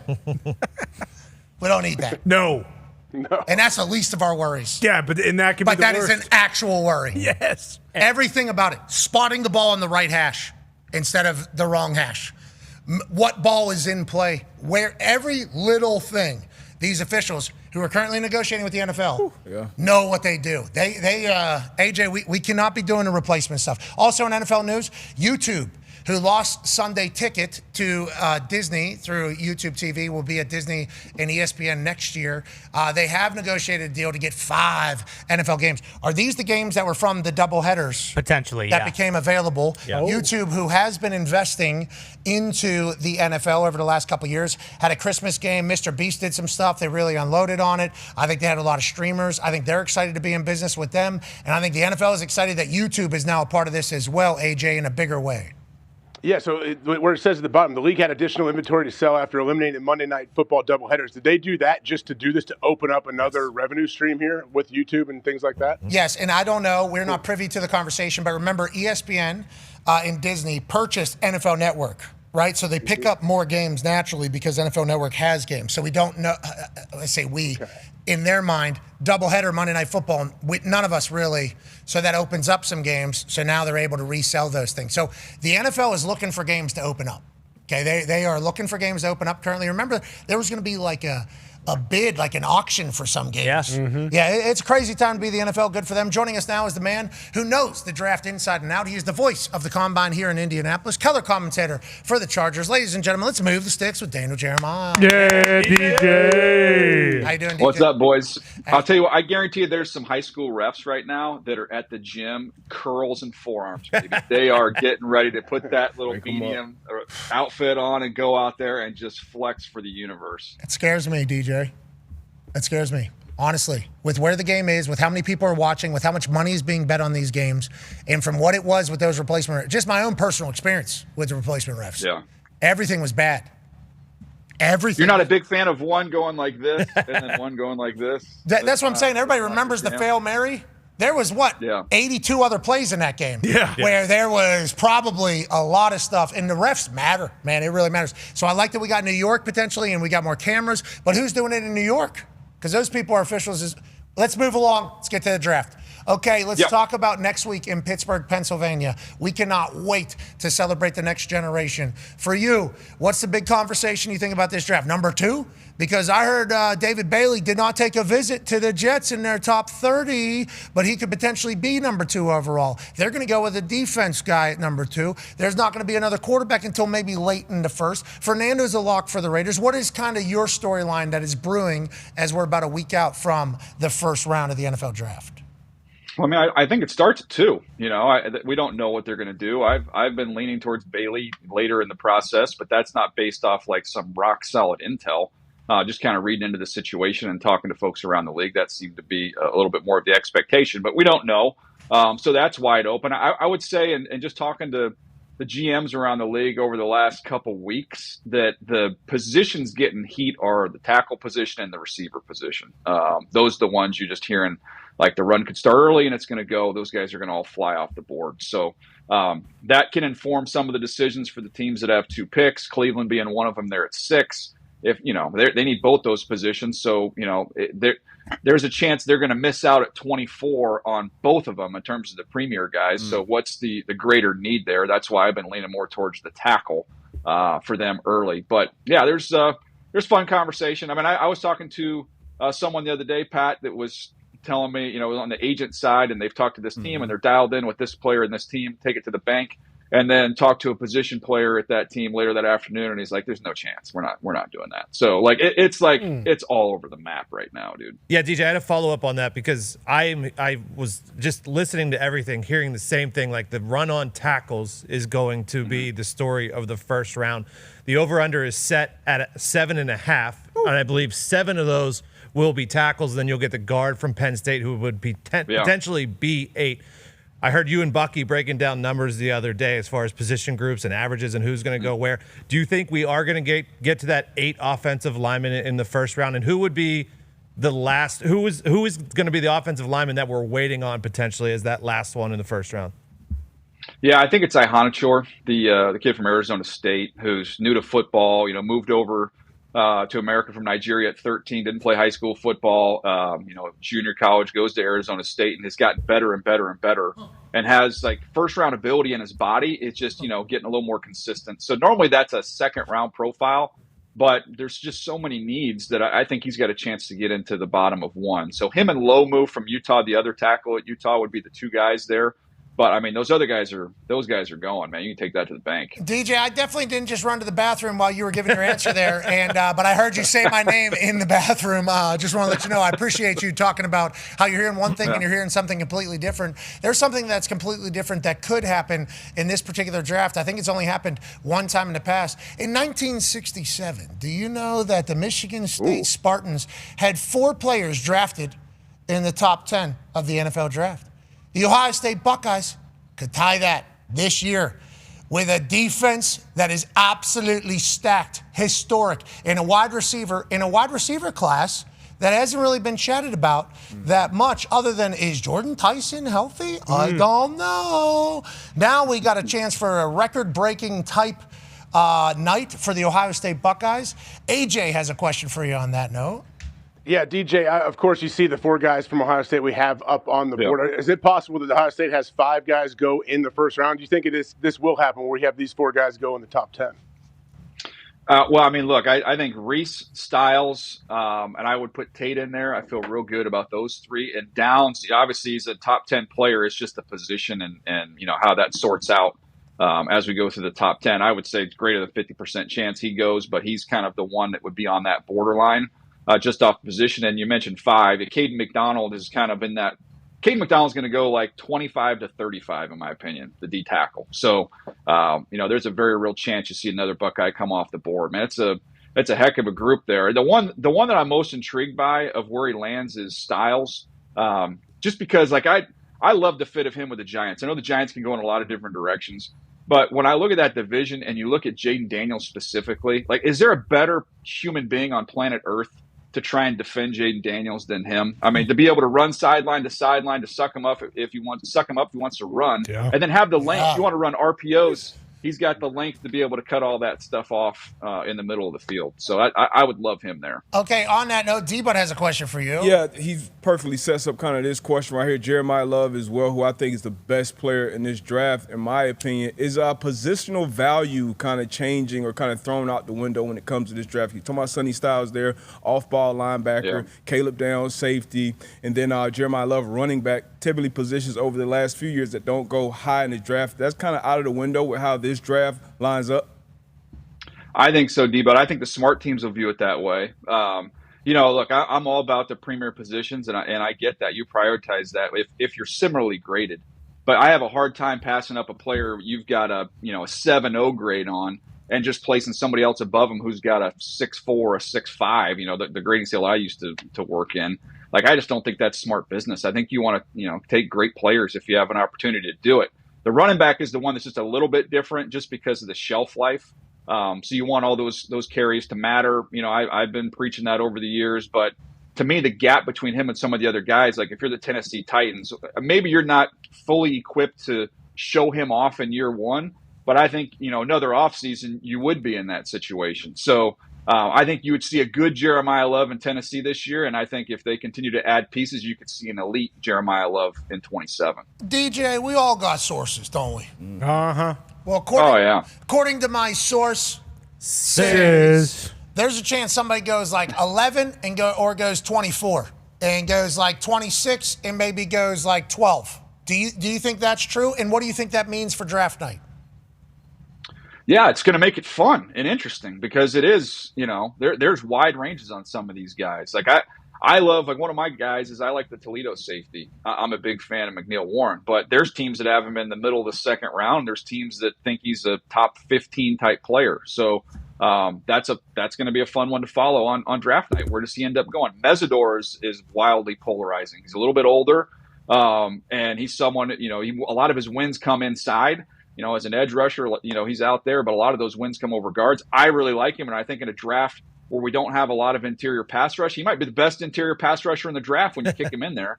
But other teams ding him, I don't know if he can consistently win on the edge at the NFL level, and then he's a little bit older. So, yeah, I mean, these guys, I'm serious. It's like top 15 pick, middle second round pick. I've heard that more this year than any other year. Okay, so our source, I assume that we are talking to different people. I would assume. It feels like everybody has their own world in this. Everybody's trying to go off their own judgment of everything. And from what we're all hearing from outside with the sources inside, it's like, I don't know if anybody really knows who's going to be available when. I think everybody is very much wondering who's going to be available when. And on that note, as we wrap up here in 2 minutes, go ahead, Con Man. Yeah, DJ, in recent memory, is this the most kind of all over the place unknown draft that you've been a part of? Like, it feels like normally, at least when it comes to player grades from teams, they are in, a similar range. But, I've heard you talk about Jordan Tyson, and I've seen him up in the top 10, and then I've seen him in the second round. Like, does this feel like the most, hey, I have no idea what's going to happen a week from now, aside from Mendoza going 1 overall? Yeah, I think there's a lot of good players in this draft, but there's not a lot of really clean players. When you talk about Bain and the arm length, Mesidor and the age, Jordan Tyson's had the injuries every year. So, how do teams view that? I think they all view them as players the same, like in terms of how they would value the talent. It's just about how much they value the risk associated with it. So that's where you get a lot of fluctuation. And the other thing I would say is when you have, really kind of the one premier quarterback, the quarterbacks kind of navigate everything. Everything kind of moves around them. The trades kind of move around the quarterbacks. And right now it's Mendoza 1, and everybody in the league expects Ty Simpson's going to be a Cardinal. When the draft's over, it's just a matter of where they want to, pull the card. So with that kind of removed, it takes away some of the certainty in the draft and changes things up. I can't wait for it. Thursday night in Pittsburgh, Pennsylvania. When are you getting over there? Sunday night, man. I'll be in there all week. By the way, real quick, I think you and Dan are in a good place now, and that makes me happy. I'm glad that you guys are in a good spot. I don't know if I told you this, Pat, but like when that whole thing was going on, this is in the too much information category. I went to the podiatrist. I had a foot doctor appointment. The podiatrist walks in, the foot doctor walks in, he sees me, he goes, "Oh, you getting excited for the draft?" I go, yeah, I can't wait. He goes, "Man, Orlovsky really loves Ty Simpson, huh?" And I'm like, "Gee, Merry Christmas, my podiatrist." Orlovsky, Ty Simpson thing. Hey, that's the draft. It's always excellent. We continue on the others. Yeah, I think. I don't know what I was going to say there. We're still live, DJ. We are still live. We just wrapped up on ESPN right there. We're still on ESPN Plus, Disney Plus, YouTube, TikTok Live, and X. Nice. There's still a lot of people listening to everything you're going to say. Way to land the plane on the podiatrist. Yeah. Did you see the countdown? Did you see the countdown? No. Did I get it in? Yeah. Perfect time. Couple seconds. Okay, That's 3 on the clock. Okay, yeah. How's your foot, DJ? America almost missed out on that little nugget. That would have been. AJ, thank you for saying that we care. That's a good question, AJ. How's the foot? How is the foot or both feet? What's going on? Oh man, that's what separates him. By the way, it's not just the tan; it's the heart that he possesses. I had a cyst that they drained. It's kind of gross, but but it's good. I'm good now. We're going to be fine. We're going to be draft ready. I'm sitting down the whole time. We're good. What are those things called on the outside? Corns? Yep. Bunions? No, that's gross. No, this is not that. This is just like on the side of your ankle, like you'd get a cyst anywhere else on your body. Like a blister? They stick that big needle in there and just. Are you talking about a blister? Stuff out of there. Hey. No. It's like you've had a cyst before, right, Pat? A blister? I've had a blister. It's similar, but not. Like I watched the. It's like a nodule. Use words that we know, man. It looks like a big knot. It looks like a pellet. Looks like a little Yeah, pellet. there Not you go. like that. Bro. Gee, Like Liv Morgan's forehead. That's your foot, DJ? Bro, that sucks. What are you That's doing just- to me? That's just normal for you? You're like, you've never No, had this one is of the these? problem. This is the problem with the draft. Let's see your foot. Can you put your Hey, foot put both feet up there. Fucking That's not an you- accurate. Aaron's done it before. It's the draft, Aaron did baby. it. Yeah. Now, No, it's come on. It's like a little pea. It's like a little pea on the side of your ankle. Oh. It's gone now. and what It was happened? just a little uncomfortable. It was just a little uncomfortable with the shoe, so I got it off. I don't think I've ever had that. I didn't know Is that. it going to come back now, though? Like, can they guarantee you won't come In back? bunches. They can't guarantee it, AJ. That's a great question. They can't guarantee it, but the doctor also did me a solid and then got some cortisone in there afterwards. So it's like, even if it does, but you're not feeling anything, that I felt amazing. How So many of these that have was- you had? Because you did ask me as if I didn't just understand. This a normal thing? I've had other cysts, but Where at? not a big deal. Like you go to the dermatologist. I had one on my head before, Really? which was kind of weird. This is So you're genetic thing? sitting there and they just took the thing. That one they did the little incision and they're just going to take the cyst out. Okay, so is it a removal? Like I had a skin tag, I think, down here one time, and they Yeah, but this wrapped is it in- under the skin. Yeah, this is under the skin. Okay, so are they Test popping make sure it like it's the? benign, What's that? stuff? Like test and make Nope. sure like cancer free and shit. Oh yeah. They've legit. done that before. My podiatrist did not. Gosh, I hope I don't have foot cancer. Now you got me a little concerned. Your podiatrist But sounds like he's I'm out okay. to lunch. Well, your podiatrist worried about Orlovsky. What about the draft? Let's start reading some fucking foot books, pal. Please, man, do your job. Good God. He had good degrees. He has good degrees. He has good On the degrees. wall. Yeah, he has ChatGPT in his phone is what he has. Okay, yeah, that He has is. good degrees, and he's played a lot of good golf courses. That's how I. Oh, yeah. That tells me that he's. Sounds like a dickhead. Listen, I don't know him personally, Unless he's but watching. Thank you Yeah. for your service. everything I'm hearing He's a about fan him. of the show. That's why he knew about Orlovsky. He loves you guys. So he appreciates Okay, what good just guy. happened. Okay, he guy. likes it. We just Thank you, cooked him Doc. immediately. Yeah, thank you, Doc, for doing all that. And now he is Test that thinking cyst too, like, now for DJ. Yes, he certainly does. Okay, Ty has a question for you, DJ, about the draft coming up. Yeah, DJ, it sounds like it might be a crapshoot, and it's pretty polarizing. But this late in the game, which guy or guys are really flying up the board, or at least on your board? I saw a lot of mocks, early in the process. Caden Proctor's, late first round, maybe second round, and then I think it was either yesterday morning or something like that. I saw that they had him going maybe in the mid-teens. Are there a couple guys who are really starting to kind of fly up the board as we get closer to the draft? Yeah, I would say more kind of in that back of one, and then really in that second round is the names where you're hearing a lot of juice and buzz. Malachi Lawrence from UCF, the edge rusher. Everybody loves him. And when you talk to a bunch of teams and they're all saying, we'd love this guy in the second round, when you get enough of them that say that, you're like, oh, okay, maybe somebody just wants to jump the line here. And he surprises us and sneaks into the bottom of one. So that would be one.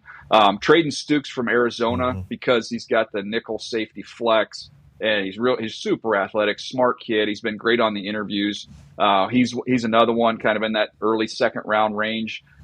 Stribling, the receiver from Ole Miss, has the tape's good. He ran fast, and then the interviews and the meetings with teams have gone exceptionally well. So I thought he was like a third round guy, and now I'm beginning to think he doesn't get out of the second round. So those are three names that have kind of caught some heat here at the end. What's your plan for Pittsburgh? Sunday through Sunday. That's a long time.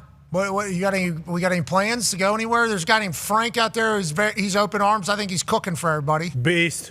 I saw him. I don't know if you got a chance to see him on the internet. This is he. Okay. This is him right here. You got to check him out. He's got all the answers. I think he echoes the sentiments of thousands of old Yinzers around Pittsburgh, Pennsylvania. But what he's saying, he looks like the drummer, like a drummer in a band. He does. Chad Smith. Could be. Honestly, could be. We have no like idea. the Chili Peppers, right? Is that who we're thinking? Yeah, it's Chad Smith, yeah. I think Chad Smith's going to be pretty pissed that he said that. He's Will Ferrell, right? Yeah, that's Will Ferrell. Yeah, that's Will Ferrell. I don't know if Frank looks like Will Ferrell. And to be honest, I don't know if Frank's pumped up about you saying he looks like Will Ferrell either. But on that note, It's just the hat backwards. Yeah. The chiseled jawbone there. Like, that's a good look. how you get in? Rock star. How you get in? You got two lanes in, you got 2 lanes out. And then they said, well, just go downtown, take the bus, park somewhere else, get a hotel. I looked it up. What's it, the Regency or something? $800. For what? For what? To stand next to people and pee all over each other? It's going to smell. That he is a generation of Yinzers. I got to look that up. I got to look that one up. He's got to generate. By the way, great promo out of this guy. I would assume he is a very chirpy fella, and I assume he brings the noise whenever I assume at parties, that guy is awesome. We appreciate Frank because he is echoing the sentiment of a lot of older Yinzers that we also know, talking about the hassle that it's going to be to get down into the draft. But with everything we've seen, it looks like it is about to be a phenomenal time down there. Oh, I can't wait, man. I think so. The way the NFL has grown this draft is special, I think. I genuinely think it is a special thing, DJ. Obviously, you've been a part of it since the move and everything that's happened. It's become a really cool time to be a football fan there. It's like a traveling, rock show, to use the same analogy. It just, the crowds are massive, and it's all like, I don't see fights at any of these things. Like, everybody's just having fun. They're having a good time. Well, see what they didn't fight in Philly. They're not fighting. Yeah. I'll tell you what, though. Speaking of fights, I mean, my Padres, we don't lose, and I mean, we're fighting for puffer jackets on the way into the stadium. Like, there's a good intensity going with our ball club right What's now. going on? I'm wearing the brown here. The Padres had a giveaway, like first, 10,000 fans get like a Padres puffer jacket, and people were just beating the shit out of each other trying to get them. And then the Padres go on to, we talked about it earlier, comeback. Massive comeback in the 9th inning to beat the Mariners. On puffer night? By the way, I was on the plane coming home late last night, and I'm watching this game, and everybody in the plane, it's like almost midnight.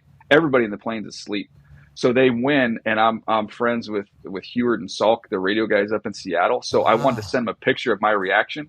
I didn't realize, I don't do a lot of selfies. I take the picture, the flash. I think I woke up the entire cabin. It was not a good look. Damn. You always look like big time asshole whenever that happens. It's even worse whenever, you accidentally hit the camera thing and it's out and the flash goes. Ooh, and I'm only saying that as somebody that we've had that happen to us plenty of times where we're just kind of standing somewhere and then all of a sudden a flash is to our side and we look and it's somebody just going, oh, shit. They're trying to sneak one by the goalie. Not happening. It's like, hey, do you want to take a picture? No. No? No. Okay. All right, you sure you want to stick it in? You sure you want to try to use flash? I've never been on the receiving end there, Pat. So. You will, though, DJ, especially in Pittsburgh. You're camping out there for a week. That's a long time. Will we see you Wednesday night? Yeah. I hope so. I got to do my final mock draft Wednesday night, so that's the show we got to do. But I'm going to try and get over there after that's over. Okay, cool. Yeah, please do. Yeah, it'll be a good time. The people at the Cayman Science Center, Miss Stacy, okay, Miss Lizzie with the catering. Mm-hmm. Miss Lizzie with the catering at the Cayman Science Center. They don't normally bring food from outside the Science Center in. Sure. So Miss Lizzie has been a lot of extra work here, okay, to get Dallas Salas in there, get Rudy's in there. Get Permanis in there, So Miss Lizzie is an angel. We like to say thank you to her. Miss Stacy, legend. Okay, over there. This is kind of her event. Oh, yeah. It's kind of become her event, and it's not the only event. Miss Stacy's setting up another event over at the Warhol Museum as well. She's a weapon. A lot of events. A lot of events happening around the draft. But the Wednesday one, basically the reason why I wanted to do it is because NFL Films, The Football Town, the thing, 53-minute video, 54-minute, I forget what it is exactly, but it basically just explains Pittsburgh. This from the voiceover. I haven't seen it yet. It was going to be the first time I was going to see it was during the draft, and I was like, I feel like the people that are going to be on air for the next 4 days talking from Pittsburgh, it'd be a cool thing to know. Like, it's a lot of information that's going to come through as you're on the air, and the fact that I was lucky enough to be a part of it, incredibly dope. But I feel like that's sweet. It should be a super casual. Like, you're going to get food from around Pittsburgh.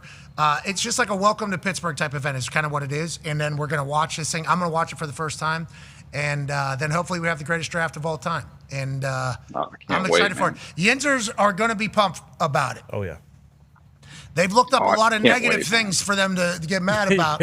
Yinzers, baby. But they're gonna be pumped. It's going to be special. And Daniel Jeremiah, I can't wait to watch you work, brother. I appreciate it, man. Hey, by the way, are you guys having Rodgers on for an announcement or anything before the draft, or what's the deal there? He's busy. DJ. No? He's working out. Why don't you fuck Together off? with Raj. Jeez, man. Why don't you fuck Good off? night. I thought it was a reasonable question. It wasn't. We got a lot going on over here. Okay? And do you think it's on us to tell a man who's committed his entire being to football that he needs to make his decision? Some people would say yes, actually, at that draft. If he was to walk out at that draft with Goodell at the beginning and just do I'm coming back. I love you all. It's been an honor to be here. And then just walks off. Yeah, mixed reaction, I think. Tony. Tone? Maybe from you. It's right before the draft. He's giving his answer. That's exactly what he was supposed to do. I'm just saying, I've seen polls on Twitter and stuff like that. I think it would be a mixed reaction on people. What does Dan Dawkins say about polls online? I don't know. Okay, you do know. Unless they got a GAP, they're not real polls. Yeah, they're not taking polls. Sorry. Yeah, that is what he said. They're not taking. Who's taking polls online? Just saying, I'm just trying to relay information here. It is kind of an interesting situation there. Rodgers? Online polls? He's not making a decision until all the bodily fluids in his beanbag have been depleted. Okay? We've talked about this. He basically told us that last time he was on. If he's still got juice in there, no decision. Once the spigot's dried up, he'll decide. He said it. Yeah. And Big Mike gets that. DJ, I don't know if you listened to our conversation with him. He does understand. No. He's been. I don't know if you heard our conversation with him. He gave us nothing on anything because he looked like he was in incredible shape. So I was like, okay, I can ask him a question here. We're at least gonna have to get some. Hey, you're staying in incredible shape. So are you working? Like, what are you? What are you doing in there? And his answer, I don't know if you saw this, was he's staying in shape so he can have sex with his wife. That's what he said. Respect General. Yes. Rude boy. Make sure you put that in your write-up for the draft. And okay? he is jacked. Yeah, And he is very jacked. So Journalism. that is a part of the story. So there's a chance what Ty said is accurate there, and we're just kind of waiting on the day that there's no more Rodgers. I mean, I was just curious if he was going to come on and say he was going to play or not. But I feel like I did gather a lot of extra information from that question. Welcome to the program. So, and the Steelers like Will Howard. Okay. Which Like another Tyson. year of Will Howard behind Rodgers would kind of put him on the Jordan Love perfect trajectory. Yeah, did they have that poll out? Like, do you think it would be a good idea for Will Howard to get another year in Mike McCarthy's offense behind Aaron Rodgers?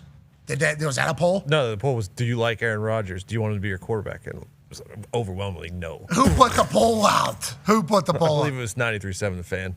Oh, what the fuck do they know? That used to be B94. And I'll tell you what, I learned about the Backstreet Boys and NSYNC through them. Now they're out here doing these types of polls. Can't wait to get back to Pittsburgh. I love it. They're stirring it up. DJ, Fernando Mendoza, I don't like that he was on the cover of a magazine and it says perfect across him. What was that today? We saw a picture. Yeah, I didn't see that. I mean, he is. But the full sentence was was that? the perfect plan. Yeah, but I don't like that they put perfect right across him. As somebody who is a massive, right here, I don't like that. I would get screenshot if it was a bad game. Yeah, it's a lot of pressure, and obviously Fernando doesn't hear the outside noise. He's locked in. I mean, he wins a Heisman. He wins a national championship in his hometown. He takes Indiana to places that they've never been. So let's just assume that this is not something. But in the past, this is a setup. Yeah. This would be what we call a setup. How do you feel about Fernando after kind of your final evaluation, or have you just kind of decided he's the number one overall pick? Let's move to learning about everybody else that's also going to be taking up night one of the NFL draft. Yeah, he's been in the books for me. I think if you took that little box that was over the word perfect and put it over the word plan, I'm in agreement with it. You know, like it's to me like it is I love the plan that they're doing. You go out and get Cousins. He's going to be able to learn from him, watch him a little bit. You're not going to, put him out there until he's got the complete understanding of this offense, which is going to give him a greater chance to be successful. You go get Linderbaum. I think they'll do some other things in this draft to help that offense. Get a big X receiver out there, another guard. Get Colton Miller back. You bring in an offensive coach. I do think the plan has been really, really good there. He's not a perfect player. Nobody is. But I like the way they're approaching it. And the hay's been in the barn on him for a long time for me. I saw what I needed to see. Has Dan's gotten quiet, right? Hasn't he, about that whole thing? No. Yeah, he's just waiting for draft night. No. Basically, because every single person's been like, yeah, I don't. No, everyone just stopped listening. He's still saying it. No, but to be clear, I don't think anybody knows. Like, I think there's a lot of different messaging going on. Because Dan's going to say that because he hears it from somebody. Yeah. Like, right? We assume Dan heard it from somebody. Or 12 to 15 GMs. Yeah, 12 to 15 GMs said like. Why did he say that? I don't know. That was a little. I think that's kind of what Well, and then also what big games. That too. Mm-hmm. I think he did. He say I think he said like coaches and decision makers. I don't think he said specifically GMs. He did he? But well, yeah. But he does. I mean, he's in private, and you guys have talked to him like he's the Ty Simpson guy. Like, there's nothing. Agreed. manufactured Yeah, about it's it. not a Like given. he's all in on it. So I and he's agree. going to be. I mean, I believe firmly he's going to be a Cardinal. You guys think that any other teams coming into play there? I just think he's a Cardinal when it comes down to Steelers. whether or not they Absolutely not. Steelers. No. I don't see it. We already did that with Kenny Pickett. I don't know. Yeah, I don't know if he's big enough. Better than Kenny.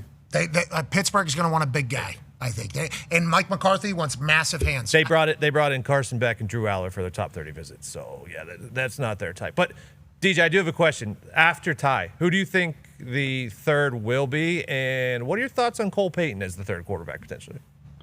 Yeah, I think it'll be Beck, just because of the resume, the number of games, big games, the size, the kind of the prototypical stuff that he possesses.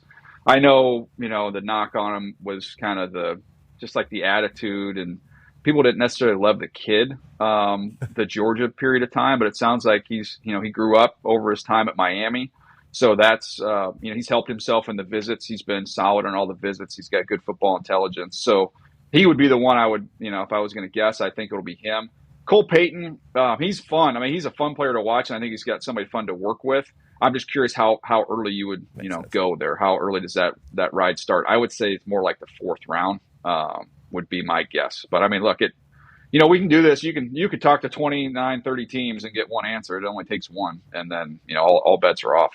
You're talking to 29, 30 teams like Dan Orlovsky? No, I'm saying you could theoretically. Okay, I didn't know. I was like, holy fuck, that's a lot of conversations you got to juggle. I don't have that. Yeah, I don't have that. I don't have that going on. Yeah, the ability. That is an ability that only the insiders possess.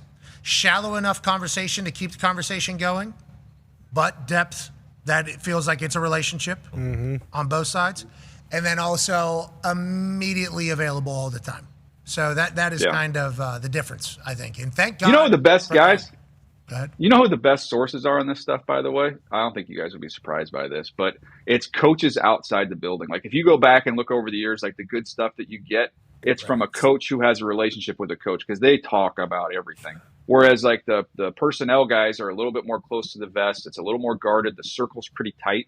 But you get yourself somebody who's best friends with a defensive coordinator, offensive coordinator with another team, that's where the good stuff comes. Yeah, equipment managers are normally going to put you over, so they're not going to say anything bad. Strength coaches around all the time, but nobody's going to say anything bad. Security guys are great. Rats. Because you get the security, if you have relationships with security guys, because they're having to do all the late background work because GMs are paranoid. So it's like, oh, hey, just double check on this kid. Make sure there's nothing that we don't know about that happened in his past. And so I don't know this one anymore. I only had one that I had a good feel with, a good relationship with, and he would tell me like, man, I just did a lot of homework on these two guys over the last week, and I was like, oh, The security guy making $25 an hour. Well, Big Dom. yeah. I mean, no, these guys, these are these. You mean like the Big Dom type? Big Dom's Yes. making 10 Big mil. checks. The big doms are the leaks of information.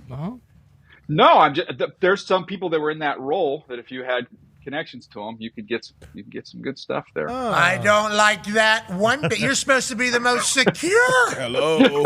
I called him rat. Lock it down. That's your whole entire purpose. The guys running the background checks, yeah. DJ did just say pretty matter-of-factly on one of his shows that A.J. Brown's going to New England, so... Oh, what security guy is he? Is he saying grazie after getting... how about that? Yeah, right. Dom ain't talking to nobody about nothing. No. He got nothing. No, yeah. There's nothing coming knows out he'd of be there. sleeping with the fish. That is some of the just paying attention to what's going on there, and then looking at the additions that they've made and knowing that's how the Eagles operate. That's more their jam. On the A.J. Brown thing, yeah, I'm not talking to Dom, but if you look at everything they're fucking doing, yeah. Schefter kind of said the same. Pretty safe to say A.J. Brown's got a new team coming around. Boom! Is that going to happen draft night then? Is that what that happens? Or I don't think so. I think it's a June deal. So dumb. a designation? Haven't they done this in the past where they just designated for that time?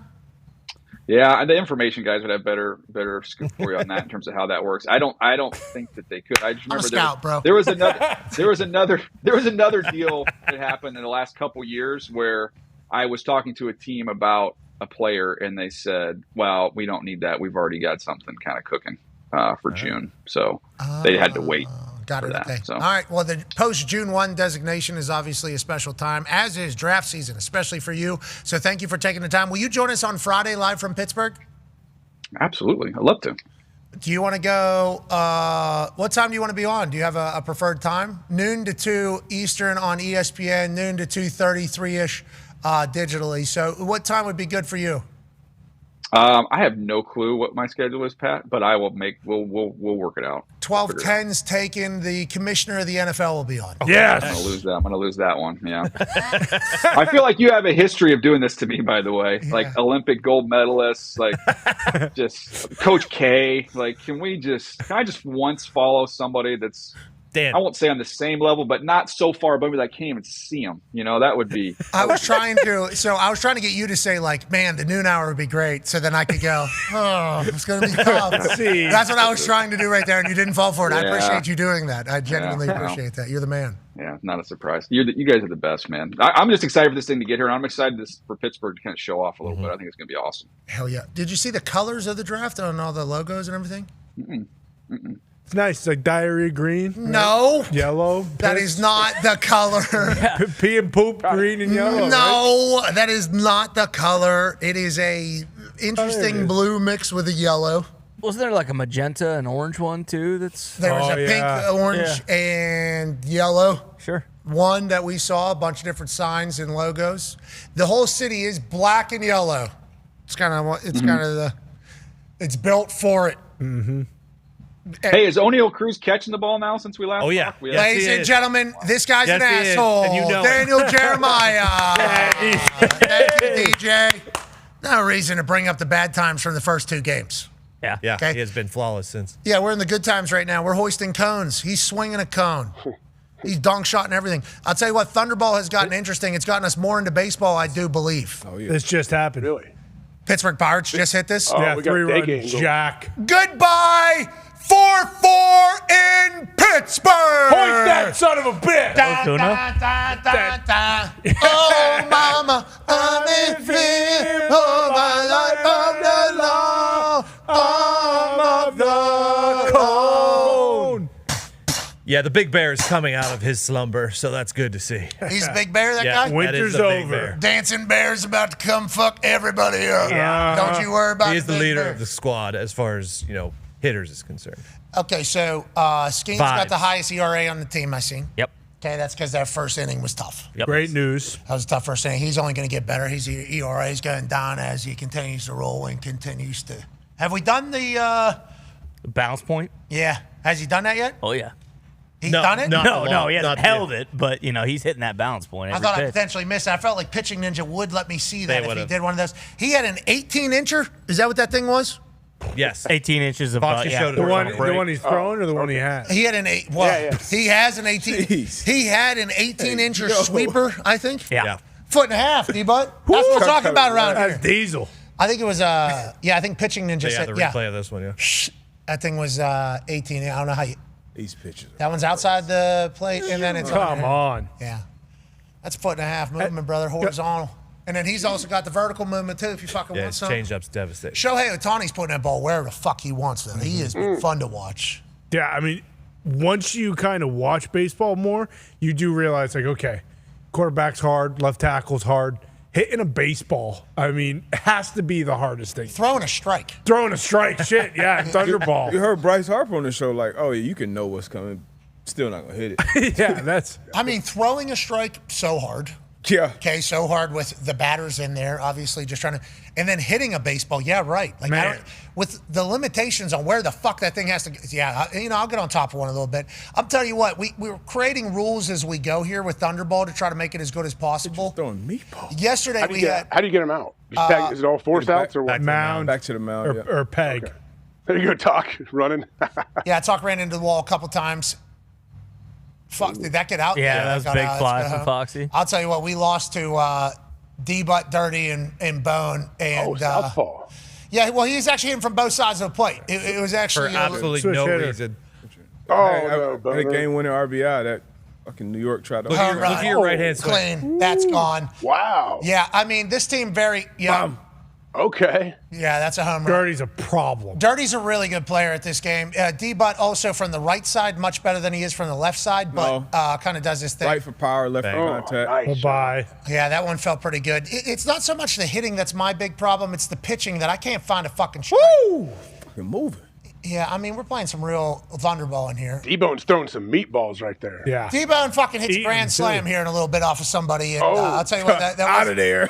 D-Bone lefty hits a dinger, and was that a strike? Pitch. Yeah. Thank you. Change up? Yep. Grand slam out of Bye-bye. Yeah. If Bone touches it, it's gone. It's the summer slam. Yeah, Bone is a problem in the batter's box. Foxy doesn't like swinging a bat. No, he doesn't. We got a lot of guys who don't like swinging the bat. Yeah, that's dirty. Dirty started really dealing, and then Talk got in there, and they had that was a great play right there. That was a great play. That was an out. I felt good about that. And That was. yeah, it was a good game. This thing takes forever to play, but it is a lot of fun. Safe. Got to tweak some rules. It's only made us appreciate baseball even more. Game time. That was a walk-off right there. What was your guys' team name? Yesterday we were Team Jackie Robinson. Happy Jackie Robinson Day. Congratulations to Team Jackie Robinson. D-Bone was on that team. Hell yeah. Dirty was on that team. And D-Butt were on that team. So it's almost the Jackie Robinson. Yeah. The 3 Ds. Yeah. They were a good team. 3 and D. And they were kind of fucking, dancing with how the game should be played, not, Yeah. rolling into beans. Yeah. Rolling into Trying to get hit in a wiffle ball game. trying to get hit in a wiffle You don't ball get your game. base. You don't get your base. We took Well, that. yesterday That's what we were changed. doing that. Yeah, we had to Take it change out. that. We took it out of the second game. AJ, I tell you what, it was a hostile environment for me and Dirty.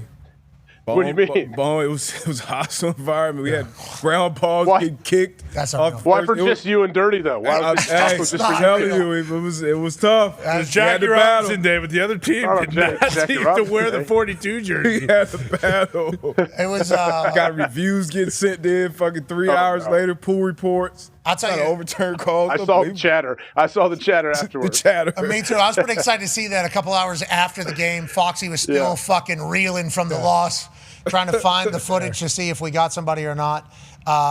Taco's downward dog Yeah, here. He's clearly out. Zoom in on top. Talk has the ball. Foot is not on the ground.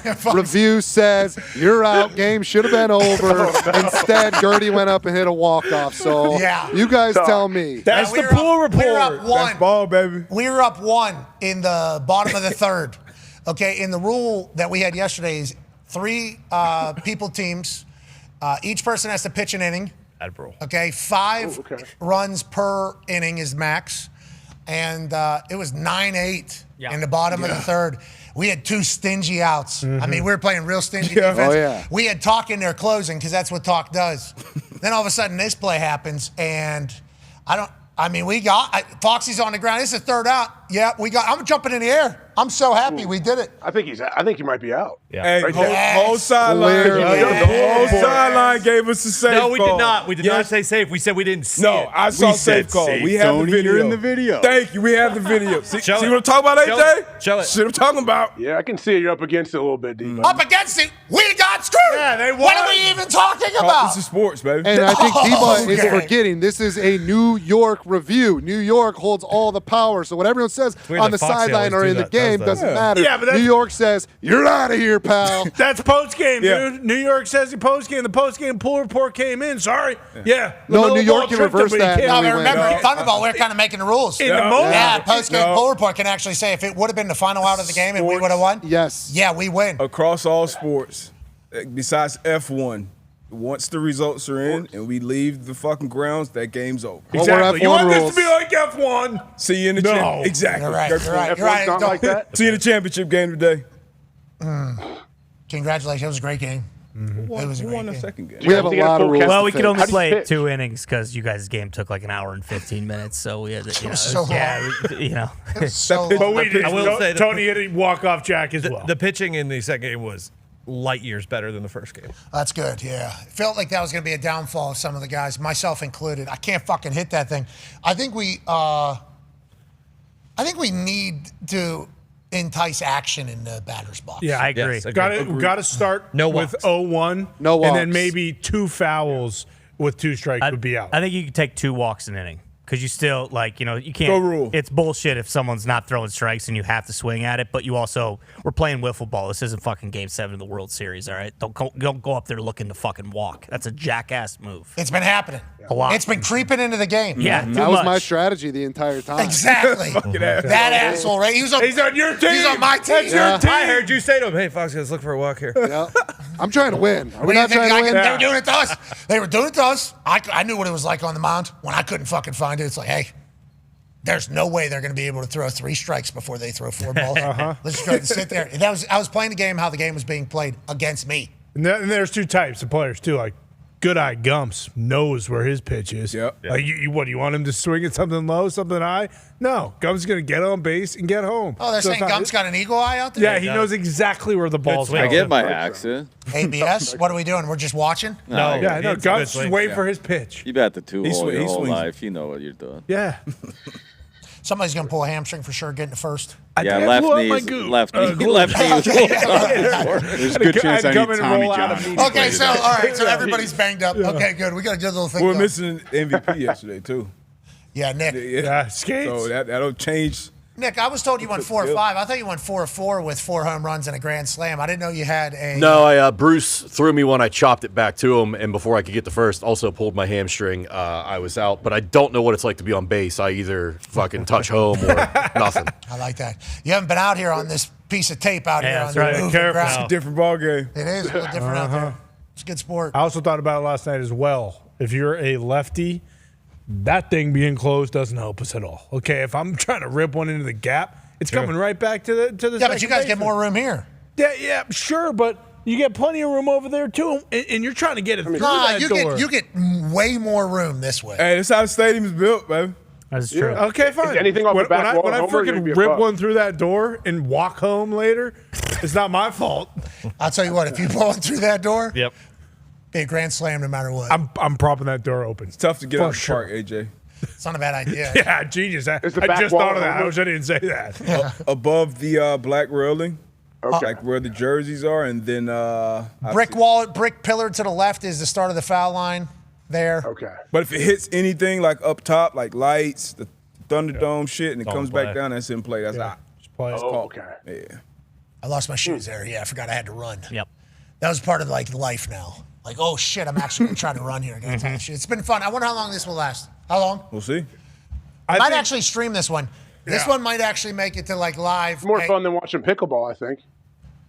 Definitely. Once Except we for Agassi figure was out- great. Actually, I saw some of Agassi last night. It was good. Him and James Blake, that whole situation was fun to watch. Anna Lee Waters beating James Blake in straight sets in pickleball. Good for pickleball. Mm-hmm. Yeah. James Blake and Andre Agassi just winning straight up. Yeah, against Anna Lee and Jeannie Bouchard. I think that'll kind of just. I think Andre Agassi's only going to get better. Yeah. I'd like to see him maybe play Anna Lee. That's not a bad idea. Oh. She's Same at unbelievable. AQ. Not AQ. I don't know how AQ stacks up. Shipley? He said he had like a 4.9 Yeah, it's pretty high, score. right? That's not even close to them. Blush, it's pretty high, right? Man, I He don't had know his why. own bag with multiple paddles. Yeah, and a backpack. Yeah, he had a backpack. Yeah, with the paddles coming out like it's a quiver.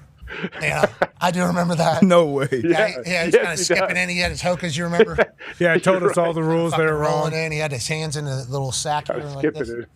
It actually, I can see him now in that Arizona backyard just walking in. Couple pickleballs on the right side here where like a cup holder would be on a bag. Fucking quiver on the other side. He come out this way. Got his shoes on this side. Yeah. Rating score right on the back in the front pocket. Mm-hmm. Yeah, I fucking. Jock strap with a cup. He wore a cup because he said he. Oh, yeah, on gave the it outside out. of his shorts. Yeah, shorts, big cup. Had to let people know what was going on. Uh-huh. When you come into this kitchen, know that it's big. That's what AQ's doing. Yeah. We got to get out of here. Be a friend, tell a friend something nice. Might change your life. We're in this thing together. Team on me. We'll see you tomorrow. Hey, Mania, let's go. Get your ESPN Plus Premium Super Duper now. Start now. Yep. Get done. Unlimited. Get it now. That's a note to me, too. Yeah. I need to get it now. Let's all do it. It's going to be a monumental evening in the history of sport Saturday night. And then Sunday is going to spotlight the business even more. What a time to be alive. Hell yeah. And if I see you in Vegas, fuck off. All of you. Except for Randy Orton. Of course. Of course. The GOAT. He's saving a business. And he's winning the 15th world title. Be a friend, tell a friend something nice. Might change your life. We're in this thing together. Team on me, team on three. 1, 2, 3. Team. Goodbye.